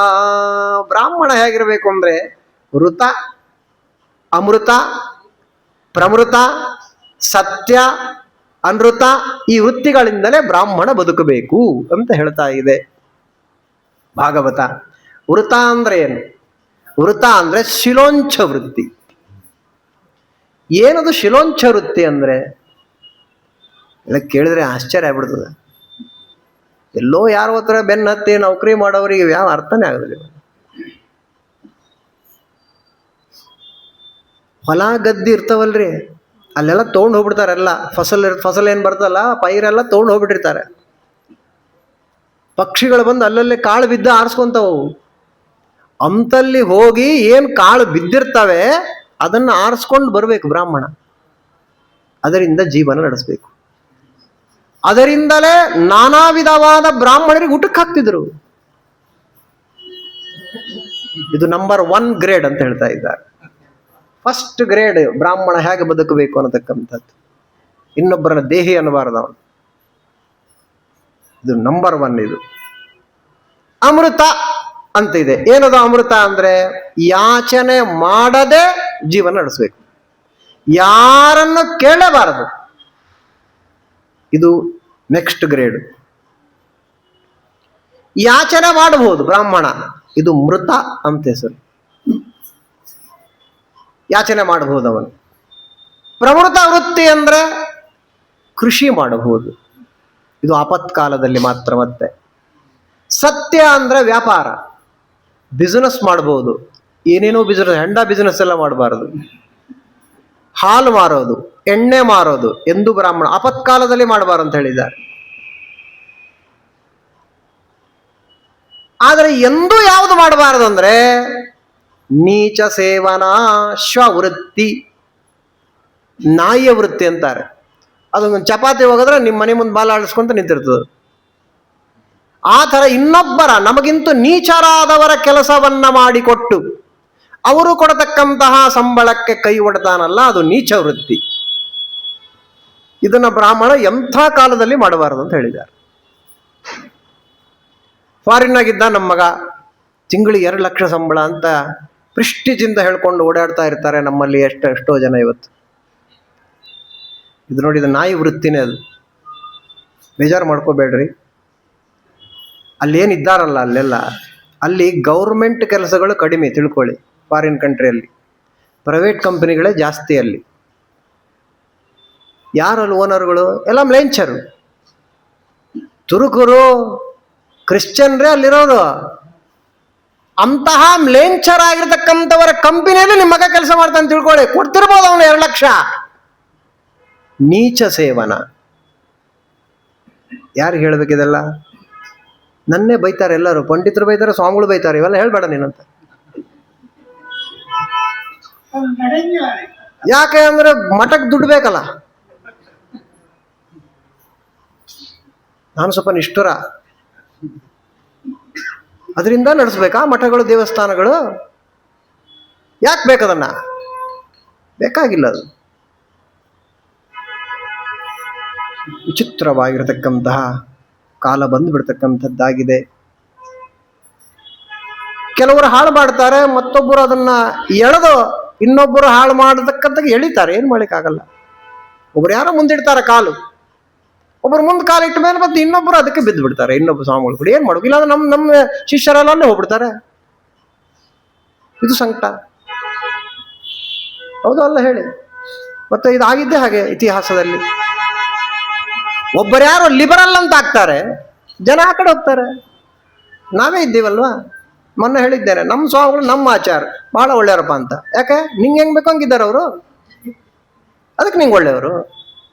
ಸ್ಟ್ರಿಕ್ಟ್ ಆಗಿದ್ರೆ ಬೇಡಪ್ಪ ಸ್ವಾಮಿಗಳು ಬೇಡ, ಭಾರಿ ಸ್ಟ್ರಿಕ್ಟ್ ಅವ್ರು ಅಂತ ಏನಿಲ್ಲ. ಹಾಗಾದ್ರೆ ನಾವು ಚೇಂಜ್ ಆಗಿದ್ದೇವೆ, ಮತ್ತೆ ಸ್ವಾಮಿಗಳನ್ನ ಬೈತೇವೆ. ನೀವು ಹಾಳಾಗಿ ನೀವೇ ಅವ್ರನ್ನ ಎಳೆದು ಮತ್ತೆ ಸ್ವಾಮಿಗಳನ್ನ ಬೈದ್ರೆ ಹಂಗಾಗಿದೆ ಇದು ಜೀವನ. ಪೌರೋಹಿತ್ಯವೂ ಅಷ್ಟೇ. ಪುರೋಹಿತರನ್ನ ಹಾಳು ಮಾಡೋವರೇ ನಾವಲ್ವಾ? ಅವರು ಡೀಟೇಲ್ ಆಗಿ ಮಾಡಿಸ್ಲಿಕ್ಕೆ ರೆಡಿ ಇದ್ದಾರೆ. ಆಚಾರ ಮುಗಿಸ್ರಿ ಬೇಗ ಬೇಗ ಅಂತಿರ್ತಾರೆ. ನೋಡಿಲ್ಲ ಮದುವೆ ಮನೆಗೆ, ಆಚಾರ ಮುಗಿಸ್ರಿ ಎಷ್ಟೊತ್ತು ಮಾಡ್ತೀರಿ? ಏನೀಗಂದ್ರರ್ಥ 10 ಜನ ನೀವು ಹಾಗೆ ಹೇಳಿದಾಗ ಅವನಿಗೆ ಯಾಕ್ರಿ ಸೀರಿಯಸ್ನೆಸ್ ಬರ್ತದೆ? ದುಡ್ಡು ಅಂತಾನೆ ಮನೆಗೆ ಹೋಗ್ತಾನವ. ಹಾಗಾದ್ರೆ ಪುರೋಹಿತರನ್ನ ಹಾಳು ಮಾಡೋದು, ಸ್ವಾಮಿಗಳನ್ನ ಹಾಳು ಮಾಡೋದು, ಆಚಾರ್ಯನ ಹಾಳು ಮಾಡೋದು ನಾವೇ. ಯಾರು ಹೇಳು? ಅದಕ್ಕೆ ಇದು ಯಾರು ಮುಟ್ಟೋದೇ ಇಲ್ಲ. ಇದನ್ನ ಈ ಪಾರ್ಟೇ ಯಾರು ಮುಟ್ಟಲ್ಲ. 9 ಅಧ್ಯಾಯ ಮುಗಿದಾಯ್ತು ಸಪ್ತಮ ಸ್ಕಂದ. ಯಾಕೆ ನಮ್ಮ ಕೆಳಗೆ ನೀರು ಬರ್ತದೆ. ಎಲ್ಲರ ಕೆಳಗೆ ನೀರು ಬರ್ತದೆ. ಇಲ್ಲಿ ಹಂಗೆ ಹೇಳಿದ್ದಾರೆ. ಇಲ್ಲಿ ಖಂಡಿತವಾಗಿರ್ತಕ್ಕಂಥ ಮಾತುಗಳು ಒಂದೊಂದು ಇರತಕ್ಕಂಥದ್ದು. ಅದರಲ್ಲಿ ಬ್ರಾಹ್ಮಣ ಹೇಗಿರ್ಬೇಕು? ಶಮೋದಮಸ್ತಪ ಶೌಚಂ ಸಂತೋಷ ಶಾಂತಿರಾರ್ಜವಂ ದಾನಂ ದಯಾ ಅಚ್ಯುತಾತ್ಮ. ಇವನೊಂದು ಎಂತ ಬರ್ತದೆ? ಸತ್ಯಂಚ ಬ್ರಹ್ಮ ಲಕ್ಷಣಂ. ಈ ಗುಣಗಳು ಯಾರಲ್ಲಿದೆ ಅವನು ಬ್ರಾಹ್ಮಣ. ಈ ಗುಣಗಳಿಲ್ಲ ಅಂದ್ರೆ ಅವನು ಬ್ರಾಹ್ಮಣನೇ ಆಗಿರ್ತಕ್ಕಂಥವನು. ಆಮೇಲೆ ಮತ್ತೊಂದು ವಿಚಾರ ಹೇಳೋಣ, ಬಯಸ್ಕೊಳ್ಳೋಣ. ಸ್ತ್ರೀಣಾಂತು ಪತಿ ದೇವಾನಾಂ ಬಂತು ನೋಡ್ರಿ. ಸ್ತ್ರೀಯರ ಧರ್ಮ ಏನು? ಯಾವ ಗ್ರಂಥನ ನೋಡ್ರಿ ನೀವು, ರಾಮಾಯಣ ತಗೊಳ್ರಿ, ಮಹಾಭಾರತ ತಗೊಳ್ರಿ, ಭಾಗವತ ತಗೊಳ್ರಿ, ಎಲ್ಲಿ ಇವತ್ತಿನ ಸ್ತ್ರೀ ಏನಿದ್ದಾರೆ ಹಂಗೆ ಎಂದು ಹೇಳೇ ಇಲ್ಲ. ನಾವಲ್ಲಿ ಹೋಗ್ತೀವಿ, ನೌಕರಿ ಮಾಡ್ತೀವಿ, ಅದು ಮಾಡ್ತೀವಿ, ಇದು ಮಾಡ್ತೀವಿ, ಸ್ಟೇಜ್ ಮೇಲೆ ಕೂತ್ಕೊಂಡು ಪ್ರವಚನ ಮಾಡ್ತೀವಿ, ಹರಿಕಥಾಮೃತರ ಪಾಠ ಹೇಳ್ತೀವಿ. ಎಲ್ಲೆಲ್ಲೆಲ್ಲ ಸರ್ಟಿಫಿಕೇಟ್. ನೀವು ಸರ್ಟಿಫಿಕೇಟ್ ನಾಳೆ ಯಮಧರ್ಮ ಮುಂದೆ ಹೇಳಿದ್ರೆ ಸರ್ಟಿಫಿಕೇಟ್ ನೋಡಲ್ಲ ಅವ. ನನಗೆ ಯಾರು ಬಿಡ ಇಲ್ಲ, ಸ್ಪಷ್ಟ ಹೇಳ್ತಾ ಇದ್ದಾರೆ. ಪತಿಯನ್ನ ದೈವ ಎಂಬುದಾಗಿ ತಿಳ್ಕೊಳ್ಬೇಕು ಸ್ತ್ರೀ. ಪತಿ ದೇವರಲ್ಲ. ಮತ್ತೆ ಮಧ್ವಮತನ ಬಿದ್ದು ಹೋಗ್ತದೆ ಹಂಗೆಲ್ಲ ಹೇಳಿದ್ರೆ. ಪತಿ ದೇವರಲ್ಲ, ಅದು ಅಧಿಷ್ಠಾನ. ಅಲ್ಲಿಯೇ ನನ್ನನ್ನು ನೀನು ಆರಾಧನೆ ಮಾಡಬೇಕು ಅಂತ ದೇವರ ಆಜ್ಞೆ, ಶಾಸ್ತ್ರದ ಆಜ್ಞೆ. ಹೇಗೆ ಸಾಲಿಗ್ರಾಮ ಮೂರ್ತಿಗಳಲ್ಲಿ, ಗುರುಗಳಲ್ಲಿ ಹೇಗೆ ನಮಗೆ ಹೇಳಿದ್ದಾರೆ ಅಧಿಷ್ಠಾನ ಅಂತ, ಹಾಗೆ ಸ್ತ್ರೀಯರಿಗೆ ಕೆಲವು ಅಧಿಷ್ಠಾನಗಳು ಹೇಳಿದ್ದಾರೆ. ಎಲ್ಲರೂ ಎಲ್ಲ ಕಡೆ ಮಾಡತಕ್ಕಂಥದ್ದಲ್ಲ. ಈಗ ಅದು ಶುರುವಾಗಿ ಅಂತ ತಿಳ್ಕೊಳ್ಳಿ, ಆ ಗೌರಿ ಪೆಟ್ಟಿಗೆ ದೊಡ್ಡದಾಗ್ಬಿಟ್ಟದ್ರಿ. ಇಂತಿಂಥ ಮೂರ್ತಿಗಳ್ರಿ ಅದರೊಳಗಡೆ. ಯಾರೋ ಒಬ್ರು ಮತ್ತೆ ಬನ್ನಂಜೆ ಅಂತವ್ರು ಹುಟ್ಕೊಂಡು ಅವಶ್ಯವಾಗಿ ನೀವು ದೇವ್ರ ಪೂಜೆ ಮಾಡುದು ಅಂತ ಹೇಳಿಬಿಟ್ರು, ಕಾಯ್ತಾ ಇದ್ದಾರೆ ಹೆಣ್ಮಕ್ಳು. ದೇವ್ರ ಪೂಜೆ ಮಾಡಿ ಇವನೇನು ಕೂತಾನಲ್ಲ, ಇವನು ಗಂಡ ಅಂತಕ್ಕಂಥ ಗುಂಡು, ಇವನ್ ಕೈ ತೀರ್ಥ ಹಾಕ್ಲಿಕ್ಕೆ ರೆಡಿ ಇದ್ದಾರೆ ಹೆಣ್ಮಕ್ಳು. ತಿಳ್ಕೊಳ್ಳಿ, ರೆಡಿ ಇದ್ದಾರೆ ಅವರು. ಒಬ್ಬ ಸ್ವಾಮಿಗಳು ಹೇಳಿ ಅಂತ ಕಾಯ್ತಿದ್ದಾರೆ ಅಷ್ಟೇ ಅವರು. ಇವ್ನು ಹಂಗೆ ಕೂತಾನಿವ, ಇವನು ಶಂಬಣ್ಣ ಏನಿದ್ದಾನಲ್ಲ ಇವನು ಹಂಗೆ ಇದ್ದಾನೆ. ಅವರು ಬೆಳಿತಾನೆ ಇದ್ದಾರೆ ಅವರು. ಯಾರು ತಿಳ್ಕೊಬೇಕು ಅವನು ಬಿಟ್ಟ ಅವ್ರು ಎಲ್ಲ ಅವರು ಭಯಂಕರ ಹೇಳೋಗ್ಬಿಟ್ಟಿದೆ. ಯಾರು ಹೇಳೋರಿಲ್ಲ ಕೇಳೋರಿಲ್ಲ. ಸ್ಪಷ್ಟ ಹೇಳ್ತು ನೋಡ್ರಿ. ಸ್ತ್ರೀಣಾಂತು ಪತಿ ದೇವಾನಾಂ ತಚ್ಚುಶ್ರೂಷ ಅನುಕೂಲತಾ. ಹಾಗಾದರೆ ಪತಿಯನ್ನ ಮೊದಲು ಗೌರವಿಸಬೇಕು, ಅವನ ಸೇವೆಯನ್ನ ಮಾಡಬೇಕು, ಅವನ ಹೇಳಿದ ಮಾತಿನಂತೆ ನಡಿಬೇಕು. ಬರೀ ಅಷ್ಟೇ ಅಲ್ಲ, ಆ ಪತಿಯ ಬಂಧುಗಳು ಅಂತ ಯಾರಿದ್ದಾರಲ್ಲ, ಅತ್ತಿ ಮಾವ ಬಂಧುಗಳು, ಅವರನ್ನ ಅನುಸರಣೆಯನ್ನ ಮಾಡಬೇಕು. ನಾನು ಪತಿಗೆ ಮೀಸಲು ಅನ್ನುವ ಒಂದು ವ್ರತವನ್ನ ಧಾರಣೆ ಮಾಡಬೇಕು ಹೆಣ್ಣು. ಅಂದ್ರೆ ಪರಪುರುಷನಾಗಿರತಕ್ಕಂಥವರನ್ನ ಕನಸಿನಲ್ಲಿಯೋ ಬಯಸಬಾರದು ಅಂತ. ಮತ್ತೇನ್ ಕೆಲಸ ಮಾಡ್ಬೇಕು ಅವರು? ಸಮ್ಮಾರ್ಜನೋಪಲೇಪಾಭ್ಯಾಂ ಗೃಹ ಮಂಡನ ವರ್ತನೈ ಸ್ವಯಂಚ ಮಂಡಿತಾ ನಿತ್ಯಂ ಪರಿಮೃಷ್ಟ ಪರಿಚ್ಛದ. ಶ್ಲೋಕ ಹೇಳಿದೆ, ಸುಮ್ಮನೆ ಆಚಾರ್ಯ ಹೇಳ್ಬಿಟ್ಟು ಅಂತಾರೆ ಅಂತ ಶ್ಲೋಕ ಹೇಳಿನ ಅಷ್ಟೇ, ಟೈಮ್ ಇಲ್ಲದೆ ಇದ್ರು ಕೂಡ. ಏನದು? ಕಸ ಹೊಡೆಯೋದು, ಸಾರಿಸೋದು, ಗುಡಿಸೋದು, ಸಾರಿಸೋದು ಅಂತ ಅಂತಾರೆ ಬೆಂಗಳೂರು ಕಡೆ. ಹಾಗಾಗಿ ಕಸ ಹೊಡೆಯೋದು, ಸಾರಿಸೋದು, ಮನೆಯನ್ನ ಅಲಂಕಾರವನ್ನ ಮಾಡಿಡ್ಬೇಕು ಯಾವಾಗಲೂ ಕೂಡ. ತಲೆಗೆ ಬಡಿತಿರ್ತದೆ ಬೂಜು ಕೆಲವು ಮನೆ ಪಾಪ. ಅದರಲ್ಲಿ ದೇವ್ರ ಮನೆಗಂತೂ ಜಾಸ್ತಿ ಇರ್ತದೆ. ಅದು ಬರೀ ಬೂಜೆ, ಎಲ್ಲಿ ನೋಡಿದ್ರೆ ಬೂಜು ಕಟ್ಟಿರ್ತದೆ. ಇದೆಲ್ಲ ಹೆಣ್ಮಕ್ಳ ಜವಾಬ್ದಾರಿ ತಿಳ್ಕೊಳ್ಳಿ. ಮನೆ ಸ್ವಚ್ಛ ಇರಬೇಕು, ಲಕ ಲಕ ಲಕ ಹೊಳಿತಾ ಇರ್ಬೇಕು ಮನೆ. No more bathrooms, all glamour rooms ಅಂತಾರಲ್ಲ, ಹಂಗಿರ್ಬೇಕು ಮನೆ. ತಾನು ಸ್ವತಃ ಅಲಂಕೃತಳಾಗಿರ್ಬೇಕು.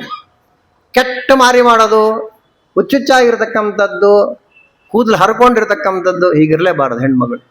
ಯಾವಾಗಲೂ ಅಲಂಕಾರ ಭರಿತಾಳಾಗಿರಬೇಕು. ಒಗದ ಶುದ್ಧವಾದ ವಸ್ತ್ರಗಳನ್ನೇ ಉಟ್ಟಿರಬೇಕು. ಓಡಾಡ್ತಾ ಇದ್ದರೆ ಮನೆಯಲ್ಲಿ ಲಕ್ಷ್ಮೀದೇವಿ ಓಡಾಡ್ದಾಗಿರ್ಬೇಕು. ಇದು ಲಕ್ಷಣ, ಸ್ತ್ರೀಯರ ಲಕ್ಷಣ. ವಿನಯಾದಿ ಗುಣಗಳಿರಬೇಕು. ಇಂದ್ರಿಯಗಳ ಮೇಲೆ ಹತೋಟಿ ಇರಬೇಕು. ಸತ್ಯವಾದ ಪ್ರಿಯವಾದ ಮಾತನ್ನಾಡಬೇಕು. ಕೂಡ್ರೆ ನಿನ್ ಗಂಡಗೆ ಜಪ ಮಾಡ್ತಿರ್ತಾಳೆ ಅವನೇನು ಗಂಡ ಹೇಳಿದ್ರೆ ಇರ್ರೆ ಜಪ ಮಾಡ್ತಿಲ್ಲ ಬರೀ ಯಾವಾಗಲೂ ಅಷ್ಟೇ. ನೀವು ಏನು ಹಿಂಗಂದ್ರೆ ಅರ್ಥ ತಿಳ್ಕೊಳ್ಳಿ. ಎಷ್ಟು ತಪ್ಪು ಮಾಡ್ತಿದ್ದೀವಿ ನಾವಂತ. ನಿಂಗೆ ಜಪ ಹೇಳಿಲ್ಲ ಯಾರು ಮಾಡೋದು? ಸಾವಿರ ಜಪ ನಿಮ್ಗೆ ಯಾರು ಹೇಳ್ಯಾರ ನೀವು ಮಾಡ್ಲಕ್ಕಂತ? ಶುದ್ಧಿ ಆಗ್ಲಿಕ್ಕೆ ಒಂದು 10 ಹೇಳಿದ್ದಾರೆ ಗುರುಮಂತ್ರ ಅಂತ ಅಷ್ಟೇ. ನಿಂಗೆ ಜಪ ಮಾಡ್ಕೊಂತ ಕೂತಾರೆ ಗತಿ ಏನು? ಗಂಡ ಮನೆ ನಡೆಸೋರು ಯಾರು? ಅಡಿಗೆ ಮಾಡೋರು ಯಾರು? ಗಂಡ ಮಕ್ಕಳು ನೋಡೋರು ಯಾರು? ಅವರವರ ಧರ್ಮದಲ್ಲಿ ಅವರವರು ಇರಬೇಕು. ಎಲ್ಲ ಕಡೆ ಕಂಪ್ಲೇಂಟ್ ಬರ್ತಿದೆ, ಅದಕ್ಕೆ ಹೇಳ್ತಾ ಇದ್ದೇನೆ ನಾನು. ಕಷ್ಟಪಟ್ಟು ಬೆಳಿಗ್ಗಿನ ಸಂಜೆವರೆಗೆ ಯಾರೋ ಆಚಾರ ಬೇರೆ ಪುರಾಣ ಹೇಳ್ಬಿಡ್ತಾ ಅಲ್ಲಿ ತಿನ್ನಬಾರ್ದಂತ ಉಪವಾಸ ಆಯ್ತಿರ್ತಾನೆ ಪಾಪ ಅವ. 10-12 ತಾಸು ರೀ. ಆಫೀಸಿಂದ ಇಷ್ಟು ಕೆಟ್ಟ ಮಾರಿ ಮಾಡ್ಕೊಂಡು ಬರ್ತಾನೆ ಮನಿ ಬೀಗ. ಯಾಕೆಂದ್ರೆ ಮಹಿಳಾ ಸಂಘ ದಾಸ ಸಾಹಿತ್ಯ ಹೊರಟ್ಬಿಟ್ಟಾಳಾಕೆ. ಸರ್ಟಿಫಿಕೇಟ್ ತೊಗೊಂಡ್ಲಕ್ಕೆ ಆಕೆ ಹೋಗಳ. ವಿಚಾರ ಮಾಡ್ರಿ, ಯಾವ ಧರ್ಮ? ಕಷ್ಟಪಟ್ಟು ಸಂಸಾರಕ್ಕೋಸ್ಕರವಾಗಿ ದುಡಿಯತಕ್ಕಂತಹ ಗಂಡ ಮನೆಗೆ ಬಂದಾಗ ನಗನಗು ಮುಖದಿಂದ ಅವನ ಒಳಗೆ ಬರೆ ಮಾಡಿಕೊಳ್ತಕ್ಕಂಥ ಧರ್ಮವೋ, ಯಾವುದೋ ಭಜನಾ ಮಂಡಳಿಗೆ ಹೋದ್ರೆ ಅದು ಧರ್ಮವೋ? ಕಲಿಯುವುದು ಬಹಳ ಇದೆ, ಯಾರಿಗೂ ಅರ್ಥ ಆಗ್ತಾ ಇಲ್ಲ. ಇದು ಎಲ್ಲ ಕಡೆ ಕಂಪ್ಲೇಂಟ್ ಬರ್ತಾ ಇದೆ. ನಮ್ಮ ಧರ್ಮದಲ್ಲಿ ನಾವಿರಬೇಕು. ಆದ್ರೆ ಇವರು ಹೊರಗಡೆ ಯಾವಾಗ ನಮ್ಮ ಅಡಿಗೆ ಮನೆಗೆ ಇಟ್ಬಿಟ್ಟಾರ್ರಿ ಇವರು. ಗಂಡಸರದೇ ಪ್ರಧಾನ. ನಮ್ಮನ್ನು ಯಾವಾಗಲೂ ತುಳಿಯೋದ್ರಾಗೆ ಇವರಿದ್ದಾರೆ ಅಂತ ಇದು ಬೇರೆ ಹೊರಗಡೆ. ತಪ್ಪು, ಹಂಗೆ ತಿಳ್ಕೊಬೇಡ್ರಿ. ನಮ್ಮ ಧರ್ಮ ನಾವು ಆಚರಣೆ ಮಾಡಬೇಕು. ನಾವೇನು ಅಡಿಗೆ ಮಾಡ್ತಿದೆ, ನಾವೇನು ಇದೇ ಧರ್ಮ. ಇದು ನನಗೆ ಭಗವಂತ ಹೇಳಿರತಕ್ಕಂಥದ್ದು. ಸ್ವಾಮಿಗಳೇನೋ ಕೆಲಸ ಹೇಳಿದ್ರೆ ಅದನ್ನು ಮಾಡ್ತೀವಿಲ್ಲ. ಸ್ವಾಮಿಗಳು ಹೇಳ್ಯಾರಂತ ಮಾಡ್ತೀವಿಲ್ಲ. ಇಂಥ ಸ್ವಾಮಿಗಳ ಅಪ್ಪ ಅವ ನಮ್ಮ ಸ್ವಾಮಿ. ಹಾಗಾದ್ರೆ ದೇವರು ನನಗೆ ಹೇಳಿದ್ದಾನೆ ಅಂತ ಅದನ್ನು ಭಕ್ತಿ ಶ್ರದ್ಧಾದಿಗಳಿಂದ ಮಾಡ್ರಿ. ಸ್ವಧರ್ಮೇ ನಿಧನಂ ಶ್ರೇಯ. ಮನೆಯನ್ನು ಸ್ವಚ್ಛವಾಗಿಡ್ರಿ, ಅದನ್ನ ದೇವರ ಪೂಜೆ ಅಂತ ಮಾಡ್ರಿ. ಅಡಿಗೆ, ಊಟ, ತಿಂಡಿ ಎಲ್ಲ ದೇವರ ಪೂಜೆ. ಗಂಡನಲ್ಲಿ ದೇವರನ್ನು ಕಾಣ್ರಿ, ಅತ್ತೆ ಮಾವಂದ್ರಲ್ಲಿ ಲಕ್ಷ್ಮೀನಾರಾಯಣನ ಕಾಣ್ರಿ, ಮಕ್ಕಳಲ್ಲಿ ಗೋಪಾಲಕೃಷ್ಣನ ಕಾಣ್ರಿ. ಇದು ಸಾಧನೆ, ನಿಮಗೆ ಹೇಳಿರ್ತಕ್ಕಂಥ ಸಾಧನೆ, ಸುಲಭವಾದ ಸಾಧನೆ ಹೆಣ್ಮಕ್ಳದು. ಅದು ಬೇಕಾಗಿಲ್ಲ ನೋಡ್ರಿ ಅವರಿಗೆ. ನಾವು ಹಾಕೋದ್ಬಾರ್ದು, ನಾವು ಉಪನಿಷತ್ತು ಹಾಕೋರ್ದು, ನಾವೇ ಅರೆ ಇದು ನೀ ಏನು ಹೇಳ್ಬೇಕು ಇದಕ್ಕೆ. ಸ್ವಚ್ಛವಾಗಿ ಗುಡಿಸಿ ಥಳಿ ನೀರನ್ನು ಹಾಕಿದರೆ ಮನೆ ಮುಂದೆ 4 ವೇದಗಳನ್ನು ಪಾರಾಯಣ ಮಾಡಿದ ಪುಣ್ಯ ಬರ್ತಾ ಇದೆ ನಿಮಗೆ. ಆ 4 ವೇದ ಪಾರಾಯಣ ಮಾಡಿ, 4 ವೇದನ ಇವತ್ತು ನಮ್ಮಲ್ಲಿ ಇಲ್ಲ. ನಾ ಪಾರಾಯಣ ಮಾಡಿ ಬರಬೇಕಾದ್ರೆ ಗಂಡಸಿಗೆ ಇಟ್ಟು ಕಟ್ಟ ಇದೆ. 4 ವೇದಗಳನ್ನು ಪಾರಾಯಣ ಮಾಡಿದ ಪುಣ್ಯ ನಿಮ್ಮ ಉಡಿಯಲ್ಲಿ ತುಂಬ್ತಾ ಇದ್ದಾನೆ ದೇವರು. ಮಾಡಲ್ಲ ಅದನ್ನ. ಕೆಲಸದವಳು ಮಾಡ್ತಾಳೆ, ನೌಕರಿ ಇಟ್ಕೊಂಡಿವಲ್ಲ ಅವಳು ಮಾಡ್ತಾಳೆ. ಇವಳು ಟಿವಿ ನೋಡ್ಕೊಂಡು ಕೂತಿರ್ತಾಳೆ. ಇವಳು ಮನೆಗೆ ಗ್ಯಾಸ್ ಬೇರೆ ಅದಲ್ಲ, ಮಡಿ ಮೈಲ್ಗೆ ಅಂತ ಇಲ್ಲ ಯಾರ ಮನೆಗೆ, ಟಿವಿ ನೋಡ್ತಾ ಇರ್ತಾಳೆ ಇವಳು. ಅವಳೇನು ಮಾಡ್ತಾಳಲ್ಲ, ಅವಳು ಮುಂದಿನ ಜನ್ಮದ ಅವಳು ಬ್ರಾಹ್ಮಣ ಹುಡ್ತಾಳೆ, ಇವಳು ಮತ್ತೆ ಕೆಲಸ ಮಾಡಾಳೆ ಹುಡ್ತಾಳೆ. ಇಷ್ಟ ಹಣೆ ಬರ. ಇದನ್ನು ಮಾಡಬೇಡ್ರಿ. ನಮ್ಮ ಧರ್ಮವನ್ನ ನಾವು ಮಾಡಬೇಕು, ಸಂತೋಷದಿಂದ ಮಾಡ್ರಿ. ಆ ಅಡಿಗೆಯನ್ನೇ ಅತ್ಯಂತ ಸಂತೋಷದಿಂದ ದೇವರು ನನಗೆ ಹೇಳಿದ ಧರ್ಮ ಇದು ಅಂತ ಮಾಡಿ, ಇದು ದೇವರ ಪೂಜೆ ಅಂತ ಮಾಡ್ರಿ. ಏನ್ ಮಾಡ್ತಾರೆ ನೀವೆಲ್ಲ ಹೇಳ್ತೀರಾ, ನಮ್ಮ ಗಂಡನೇ ಸರಿ ಇಲ್ರಿ, ಗಂಡ ಉಚ್ಚುಮುಂಡ ಗಂಡಿದ್ದಲ್ಲಿ ಏನ್ ಮಾಡ್ಬೇಕು ಅಂತಾರೆ ಇವ್ರನ್ನ. ಅವನು 1000 ಇರಲಿ, ಅದು ಅವನ ಹಣೆ ಬರ. ಪ್ರತಿ ಜನ್ಮದಲ್ಲಿ ಅವನೇ ಗಂಡ ಅಲ್ವಲ್ಲ. ನಮ್ಮ ಕರ್ಮಾನುಸಾರವಾಗಿ ನಾನು ಯಾವ ಕರ್ಮ ಮಾಡಿದ್ದೇನೆ ಹಿಂದಿನ ಜನ್ಮದಲ್ಲಿ ಅಂಥದ್ದನ್ನೇ ಕೊಡ್ತಾನೆ. ಗಂಡ ಆಗಲಿ, ಹೆಂಡತಿ ಆಗಲಿ, ಮಕ್ಕಳಾಗಲಿ, ಎಲ್ಲ ಹಣೆ ಬರ ಅಷ್ಟೇ. ನನಗೇನು ಕೊಟ್ಟಾನೋ ಅಷ್ಟೇ ಕೊಟ್ಟಾನಷ್ಟೇ ದೇವರು. ಹೇಳ್ತಾ ಹೋಗ್ರಿ, ಗೊತ್ತಿದ್ದೆಲ್ಲ ಸ್ವಲ್ಪ ತಿಳ್ಕೊಂಡಿದ್ರೆ ಹೇಳ್ರಿ. ಒಂದಿಷ್ಟು ದೇವ್ರ ಪೂಜೆ ಮಾಡ್ರಿ, ಒಂದಿಷ್ಟು ಸಂಧ್ಯಾವಂದನ ಮಾಡ್ರಿ, ಒಂದಿಷ್ಟು ನೈವೇದ್ಯ ಮಾಡ್ರಿ ಅಂತ ಹೇಳ್ರಿ. ಎಷ್ಟು ಸಲ ನೀವು ಹೇಳ್ತೀರೋ ಅಷ್ಟು ಪುಣ್ಯ ನಿಮಗೆ ಬಂತು, ನಿಮ್ಮ ಸಾಧನೆ ನಿಮ್ಗೆ ಆಗೋಯ್ತು. ಗ್ಯಾಸ್ ಮೇಲೆ ಮಾಡಿ ಹೊಡಿ ಅಂತಾನೆಲ್ಲವನು ಅಷ್ಟೇ ಮಾಡ್ರಿ. ಅದ್ರ ಒಳಗೆ ದುಃಖ ಇರಲಿ, ಸ್ವಾಮಿಯಲ್ಲಿ ತೋಡ್ಕೊಳ್ರಿ, ಭಗವಂತನಲ್ಲಿ. ಇವತ್ತಲ್ಲ ನಾಳೆ ಒಳ್ಳೇದು ಮಾಡ್ತಾನೆ ದೇವರು. ಅಥವಾ ಮಾಡಲಿಲ್ಲ, ನನ್ನ ಹಣೆ ಬಾರ. ನಿಮ್ಮ ಸಾಧನೆ ಮಾತ್ರ ನಿಮ್ದಾಗ್ತದೆ, ನಿಮ್ಮ ಸಾಧನೆ ಕಡಿಮೆ ಆಗೋದು ತಿಳ್ಕೊಂಬಿಡಿ. ಹಾಗಾದ್ರೆ ನಮ್ಮ ಸಾಧನೆ ಮಾಡ್ಕೊಂತ ನಾವು ಹೋಗ್ಬೇಕೆ ಹೊರತು, ನಾನು ಗಂಡನ ಕೆಲವು ಹಂಗೆ ತಿಳ್ಕೊಂಡಿದ್ದಾರೆ. ಇಲ್ಲ ಚರೆ, ನಾವು ಪುರಾಣಕ್ಕೆ ಯಾಕೆ ಬಂದೀವಿ, ನಾ ಎಲ್ಲ ತಿಳ್ಕೊಂಡು ನಮ್ಮ ಗಂಡನಿಗೆ ಹೇಳ್ತೀನಿ ಅಂತ ಬೇರೆ. ಗಂಡನ ಉದ್ಧಾರ ಮಾಡಕ್ ಹೋಗಬೇಡ, ನೀವು ಉದ್ಧಾರ ಆಗ ಸಾಕು. ನಾವು ಉದ್ಧಾರ ಆದ್ರೆ ಸಾಕಾದ್ರಿ, ನಾವು ಬರೀ ಇನ್ನೊಬ್ಬರು ಉದ್ಧಾರ, ಇನ್ನೊಬ್ಬರ ಬಗ್ಗೆ ಚಿಂತನೆ ಮಾಡಬೇಡ್ರಿ. ಹಾಗಾಗಿ ಬಹಳ ಸುಲಭ ಇದೆ ಹೆಣ್ಣು ಮಕ್ಕಳಾಗಿರ್ತಕ್ಕಂತಹ ಜೀವನ, ಅತ್ಯಂತ ಸುಲಭ. ಮಕ್ಕಳಿಗೆ ಎರಿತೀರಾ, ಅದಕ್ಕೆ ಅಲಂಕಾರ ಮಾಡ್ತೀರಾ. ಯಶೋದೆಗೆ ಕೊಟ್ಟ ಭಾಗ್ಯ ನಿಮಗೆ ಕೊಟ್ಟಿಲ್ವಾ ದೇವರು? ಕೊಟ್ಟನಲ್ಲ, ಅದು ನನ್ನ ಮಗು ಅಂತ ನೀವು ತಿಳ್ಕೊಂತೀರಾ, ಅದೇ ತಪ್ಪು. ಈ ಮಗುವಿನ ರೂಪದಲ್ಲಿ ಗೋಪಾಲಕೃಷ್ಣ ಇದ್ದಾನೆ ಅಂತ ತಿಳ್ಕೊಂಡು ಅದಕ್ಕೆ ಏನೇನು ತಿಂಡಿ ತೀರ್ಥ ಅಲಂಕಾರ ಮಾಡ್ತಿದ್ದಲ್ಲ ದೇವರಿಗೆ ಮಾಡ್ತಾ ಇದ್ದೀವಿ ಒಂದು ಅನುಸಂಧಾನ ಬಂದ್ರೆ ಗೆದ್ದೋದ್ರಲ್ಲ ನೀವು. ನಾವೇನು ಮೂರ್ತಿಗೆ ಮಾಡ್ತೀವಲ್ವಾ, ಮೂರ್ತಿಗೆ ನೀ ಏನು ಅಲಂಕಾರ ಮಾಡಿದ್ರು, ಏನು ಅಭಿಷೇಕ ಮಾಡಿದ್ರು ಹಂಗೆ ಕೂತಿರ್ತದ. ನಿಮ್ಗೆ ಹಂಗಿಲ್ಲಲ್ಲ, ಭಾಗ್ಯ ಕೊಟ್ಟಲ್ಲ ದೇವರು. ಗಂಡನಿಗೆ ಒಂದು ಅಡಿಗೆ ಮಾಡಿ ಹಾಕಿದರೆ ಅಂತರ್ಯಾಮಿಯಾದ ಭಗವಂತ ಪ್ರೀತನಾಗಲಿ ಅಂತ ನೀವು ಅನುಸಂಧಾನ ಮಾಡಿದರೆ ಅವನು ಚೆನ್ನಾಗಿದೆ ಅಂತ ಇಷ್ಟಂದ ದೇವರೇ ಅಂತ ಇದ್ದಾನಂತ ತಿಳ್ಕೊಳ್ರಿ. ಅದಕ್ಕೆ ಜಗನ್ನಾಥದಾಸರ ಮಾತು ಹೇಳಿದ್ದು ನಾನು, ಧನ್ಯರೋ ಇಳೆಯೊಳಗೆ. ಇವೆಲ್ಲ ಅಧಿಷ್ಠಾನಗಳು. ಇದ್ರ ಒಳಗೆ ದೇವರಿದ್ದಾನೆ, ಎಲ್ಲದರೊಳಗೂ ದೇವರಿದ್ದಾನೆ. ಒಳಗಿರುವ ದೇವರಿಗೂ ನನಗೆ ಸಂಬಂಧ. ನಾ ಮಾಡ್ತಾ ಇರೋದು ಅಂತರ್ಯಾಮಿಯಾದ ಪರಮಾತ್ಮನಿಗೆ, ಪತ್ಯಂತರ್ಗತನಾದ ಪರಮಾತ್ಮನಿಗೆ ಮಾಡ್ತಾ ಇದ್ದೇನೆ ನಾನು, ಪತಿಗಲ್ಲ. ಸುಲಭವಾಗಿರ್ತಕ್ಕಂಥದ್ದಾಗಿದೆ. ಮತ್ತು ಸಂತುಷ್ಟಳಾಗಿರಬೇಕು. ಕೆಟ್ಟದಾಗಿರ್ತಕ್ಕಂಥ ಅಭಿಲಾಷೆಗಳೇನಿವೆ ಅವು ಅವಳಿಗೆ ಇರಬಾರದು. ಕಾರ್ಯದಲ್ಲಿ ದಕ್ಷತೆ ಇರಬೇಕು. ಧರ್ಮವನ್ನ ಸರಿಯಾಗಿ ಯೋಗ್ಯತಾನುಸಾರವಾಗಿ ತಿಳ್ಕೊಂಡಿರಬೇಕು. ಅಕ್ಕಪಕ್ಕದವರೇನಿದ್ದಾರಲ್ಲ, ಅಕ್ಕಪಕ್ಕದವರ ಜೊತೆಗೆ ಜಗಳಾಡಬಾರದು. ಭಾಗವತ್ ಹೇಳ್ತಾ ಇದೆ, ಅಕ್ಕಪಕ್ಕದ ಮನೆಯಲ್ಲಿ ಯಾರಿರ್ತಾರೋ ಅವರ ಜೊತೆಗೆ ಪ್ರೀತಿಯಿಂದ ವಿಶ್ವಾಸದಿಂದ ಇರಬೇಕು. ಶೌಚ ಮಹಾಪಾತಕಿ ಅಲ್ಲದೆ ಇರತಕ್ಕಂಥವನಾದ್ರೆ ಅಂಥ ಪತಿಯನ್ನು ಸೇಬೇಕು. ಆ ಪತಿ ಮಹಾಪಾತಕಿ ಆದ್ರೆ ದೂರ ಇರಬೇಕು ಅನ್ನುವ ಮಾತನ್ನು ಭಾಗವತ ಎಚ್ಚರಿಕೆ ಕೊಡ್ತಕ್ಕಂಥದ್ದಾಗತ್ತೆ.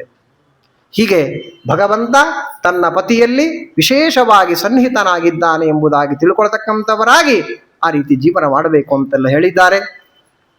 ಬ್ರಹ್ಮಚರ್ಯದ ಬಗ್ಗೆ ಹೇಳಿದೆ. ಬ್ರಹ್ಮಚಾರಿ ಗುರುಕುಲೆ ವಸೆದ್ದಾಂತೋ ಗುರು. ಏನು ಮಾತುಗಳಿವೆ, ಎಷ್ಟು ತಪ್ಪು ಮಾಡಿಬಿಟ್ವಿ. ಬ್ರಹ್ಮಚರ್ಯ ಆಶ್ರಮ ಅಂದ್ರೆ ಏನು ಅಂತ ಗೊತ್ತಿಲ್ಲದೆ ಬ್ರಹ್ಮಚರ್ಯ ಆಶ್ರಮ ಮುಗಿಸಿ ನಾವು ಮದುವೆ ಆಗಿಬಿಟ್ಟಿದ್ದೇವೆ. ಗುರುಕುಲದಲ್ಲಿ ಓದ್ದವರೇನಿದ್ದಾರೆ ಇಂಥವರೆಲ್ಲ ಏನಿದ್ದಾರೆ ಅವರೇ ಪುಣ್ಯವಂತರಷ್ಟೇ. ಎಷ್ಟು ಬ್ರಹ್ಮಚರ್ಯ ಅವರು ಕಾಪಾಡ್ಕೊಂಡಿದ್ದಾರೆ ಅದು ಅವ್ರ ಪರ್ಸನಲ್, ಅದೇ ಹೇಳ್ತಾ ಇಲ್ಲ, ಒಟ್ಟು ಗುರುಕುಲದಲ್ಲಿ ಇದ್ದಾರೆ. ಹಾಗಾದರೆ ಬ್ರಹ್ಮಚರ್ಯ ಆಶ್ರಮ ಅಂದ್ರೆ ಏನು, ಹೆಂಗಿರಬೇಕು ಬ್ರಹ್ಮಚಾರಿ, ಊಹೆ ಮಾಡ್ಲಿಕ್ಕೆ ಸಾಧ್ಯ ಇಲ್ಲ ನಮಗೆಲ್ಲ. ಅಷ್ಟು ಹೇಳಿಬಿಟ್ಟಿದ್ದಾರೆ ಇಲ್ಲೆಲ್ಲವೂ ಕೂಡ. ಹೆಣ್ಣಿನ ಗೊಂಬೆಯನ್ನು ಮುಟ್ಟಾಗಿಲ್ಲ ಅವ, ಹೆಣ್ಮಕ್ಳ ಜೊತೆಗೆ ಮಾತಾಡೋಗಿಲ್ಲ ಬ್ರಹ್ಮಚಾರಿ. ಆ ಬ್ರಹ್ಮಚರ್ಯವನ್ನು ಕಾಪಾಡ್ತಾ ಶಾಸ್ತ್ರಾಧ್ಯಯನವನ್ನು ಮಾಡಬೇಕು ಅನ್ನುವ ವಿಚಾರವನ್ನು ಹೇಳ್ತಾರೆ. ಇನ್ನು ಸನ್ಯಾಸಿಗಳ ಬಗ್ಗೆ ಇಲ್ಲಿ ಹೇಳಿದ್ದಾರೆ. ಸನ್ಯಾಸಿನೂ ಅಷ್ಟೇ, ಹೆಣ್ಣು ಮಕ್ಕಳ ಜೊತೆಗೆ ಮಾತಾಡ್ತಕ್ಕಂಥದ್ದಿಲ್ಲ, ಹೆಣ್ಮಕ್ಳು ಹೇಳುವ ಹಾಡನ್ನು ಕೇಳೋ ಹಾಗಿಲ್ಲ. ಅದೇ ಇಷ್ಟೊತ್ತು ಹೇಳಿದ್ದು ನಿಮಗೆ. ಒಬ್ಬ ಸ್ವಾಮಿಗಳು ಇದನ್ನು ಲಿಬರಲ್ ಮಾಡಿಬಿಟ್ರಂತಂದ್ರೆ ಅಂತ ಮಾಡಿಬಿಟ್ರಂದ್ರೆ ಇನ್ನೊಬ್ಬ ಸ್ವಾಮಿಗಳು ಸ್ಟ್ರಿಕ್ಟ್ ಆಗಿರ್ತಾರಲ್ಲ, ಅವ್ರದ್ದು ತಪ್ಪು ಅಂತ ಆಗ್ಬಿಡುತ್ತೆ ಜಗತ್ನಾಗ. ಗೊತ್ತಾಯ್ತಿಲ್ಲ?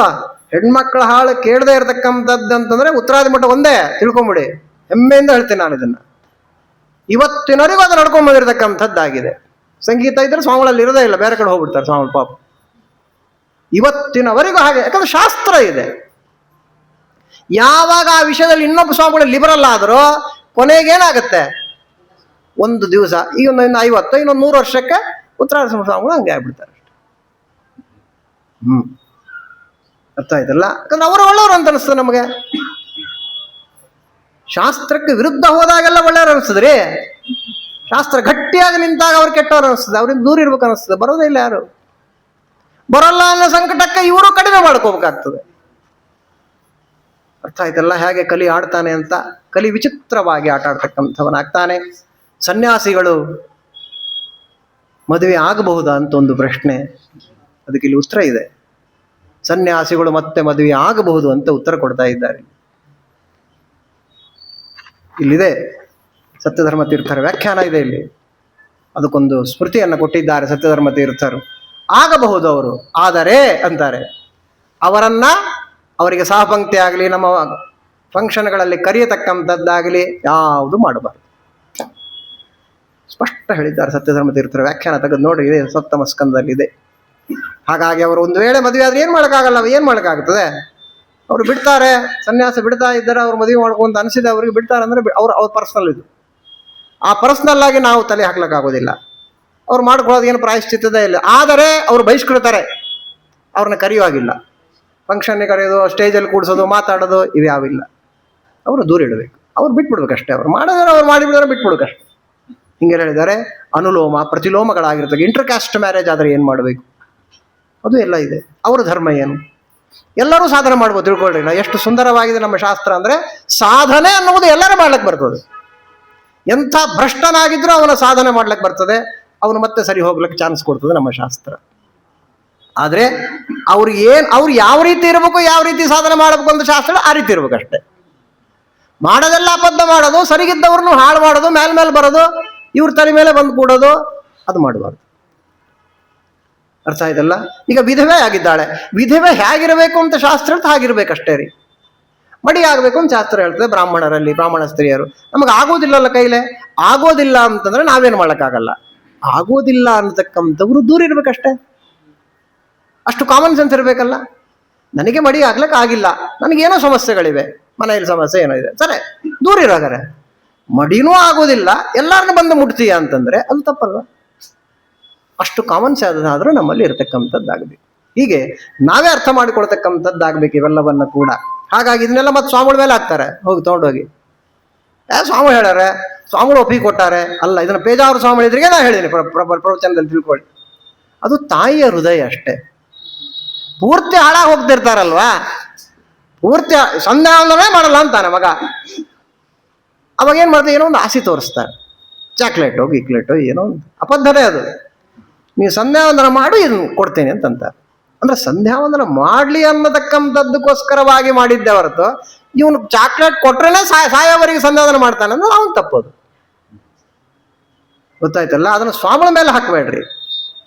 ಸ್ವಾಮಿ ಸ್ಟ್ರಿಕ್ಟಾಗಿ ಹೇಳಬೇಕು, ಅವ್ರು ಯಾಕೆ ಹೇಳಲ್ಲ ಅದು ಅವ್ರ ಪರ್ಸನಲ್. ಆದರೆ ಇದು ಪೇಜಾವರ ಸ್ವಾಮಿಗಳು ದೊಡ್ಡವ್ರ ಎದುರಿಗೆ ನಾ ಈ ಮಾತಾಡಿದ್ದೀನಿ. ಅವ್ರು ಹೇಳ್ತಾರೆ ಅಂತ ಧರ್ಮ ಅಂತ ತಿಳ್ಕೊಬೇಡಿ. ಅವರು ಅದನ್ನು ಧರ್ಮ ಅಂತ ಒಪ್ಪೇ ಇಲ್ಲ. ಅವರು ಏನು ಸ್ವಲ್ಪ ಲಿಬರಲ್ ಆಗಿರೋ ಅಂತ ತಕ್ಷಣ ಅದನ್ನು ನಾವು ಡಿಸ್ಅಡ್ವಾಂಟೇಜ್ ತಗೊಳ್ತೀವಲ್ಲ, ಅದು ನಮ್ಮ ತಪ್ಪೇ ಹೊರತು ಅವ್ರ ತಪ್ಪಲ್ಲ. ಇದನ್ನು ನಾವು ತಂದೆ ತಾಯಿಗಳ ಹೇಗಿರ್ತಾರೋ ಹಾಗೆ ಅಂತ ತಿಳ್ಕೊಬೇಕೆ ಹೊರತು ಅವರೇ ಹೇಳಿಬಿಟ್ಟಾರೆ ಅಂತೇಳಿ ಅವರೇ ಸೀಲ್ ಹೊಡೆದಾರೆ ಅಧರ್ಮಕ್ಕೆ ಅಂತ ಮಾತ್ರ ಎಂದು ತಿಳ್ಕೊಳ್ತಕ್ಕಂಥವ್ರಾಗಬಾರದು.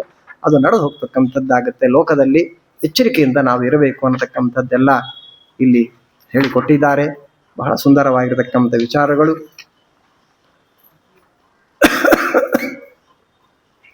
ಹೆಚ್ಚಿನ ಟೈಮ್ ಆಗಿದೆ, 8:30 ಆಗಿಬಿಡ್ತಕ್ಕಂಥದ್ದಾಗಿದೆ. ಹಾಗಾಗಿ ತುಂಬ ವಿಷಯಗಳು ಸಪ್ತಮ ಸ್ಕಂದ ಭಾಗವತದಲ್ಲಿ ಉಂಟು.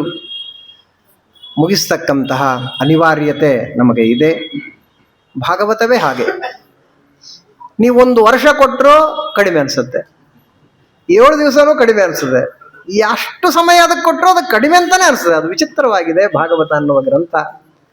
ಅದನ್ನು ಯಥಾಯೋಗ್ಯವಾಗಿ 5 ದಿವಸಗಳಲ್ಲಿ ಅದನ್ನು 1.5 ತಾಸು ಮಾಡ್ಯಾರೆ. ಸೊ ದಟ್ ಅದೊಂದು ಒಂದೊಂದು ಅವರ್ ಅಂತಂದ್ರೆ ಅದು 7 ದಿವಸ ಆಗ್ತದೆ ಅಂತ 1.5 ತಾಸು ಅಂತ ಮಾಡಿ 5 ದಿವಸ ಅಂತ ಮಾಡ್ಕೊಳ್ಳಾರೆ ಪಾಪ. ಆದರೂ ಅಲ್ಲಲ್ಲಿ ಸ್ವಲ್ಪ ಮಾತ್ರ ಹೇಳಲಿಕ್ಕೆ ಪ್ರಯತ್ನವನ್ನ ಪಟ್ಟಿದ್ದೇನೆ. ಏನೆರಡು ಮಾತು ಬಾಯಲ್ಲಿ ಬಂದಿದೆ. ಭಾಗವತವನ್ನು ಹೇಳುವ ಯೋಗ್ಯತೆಯೇ ನಮಗೆ ಇಲ್ಲ. ಆದರೆ ಕೇವಲ ಗುರುಗಳ ಅನುಗ್ರಹದಿಂದ ಮಾತ್ರ 2 ಮಾತು ಬಾಯಲ್ಲಿ ಬಂದಿದೆ.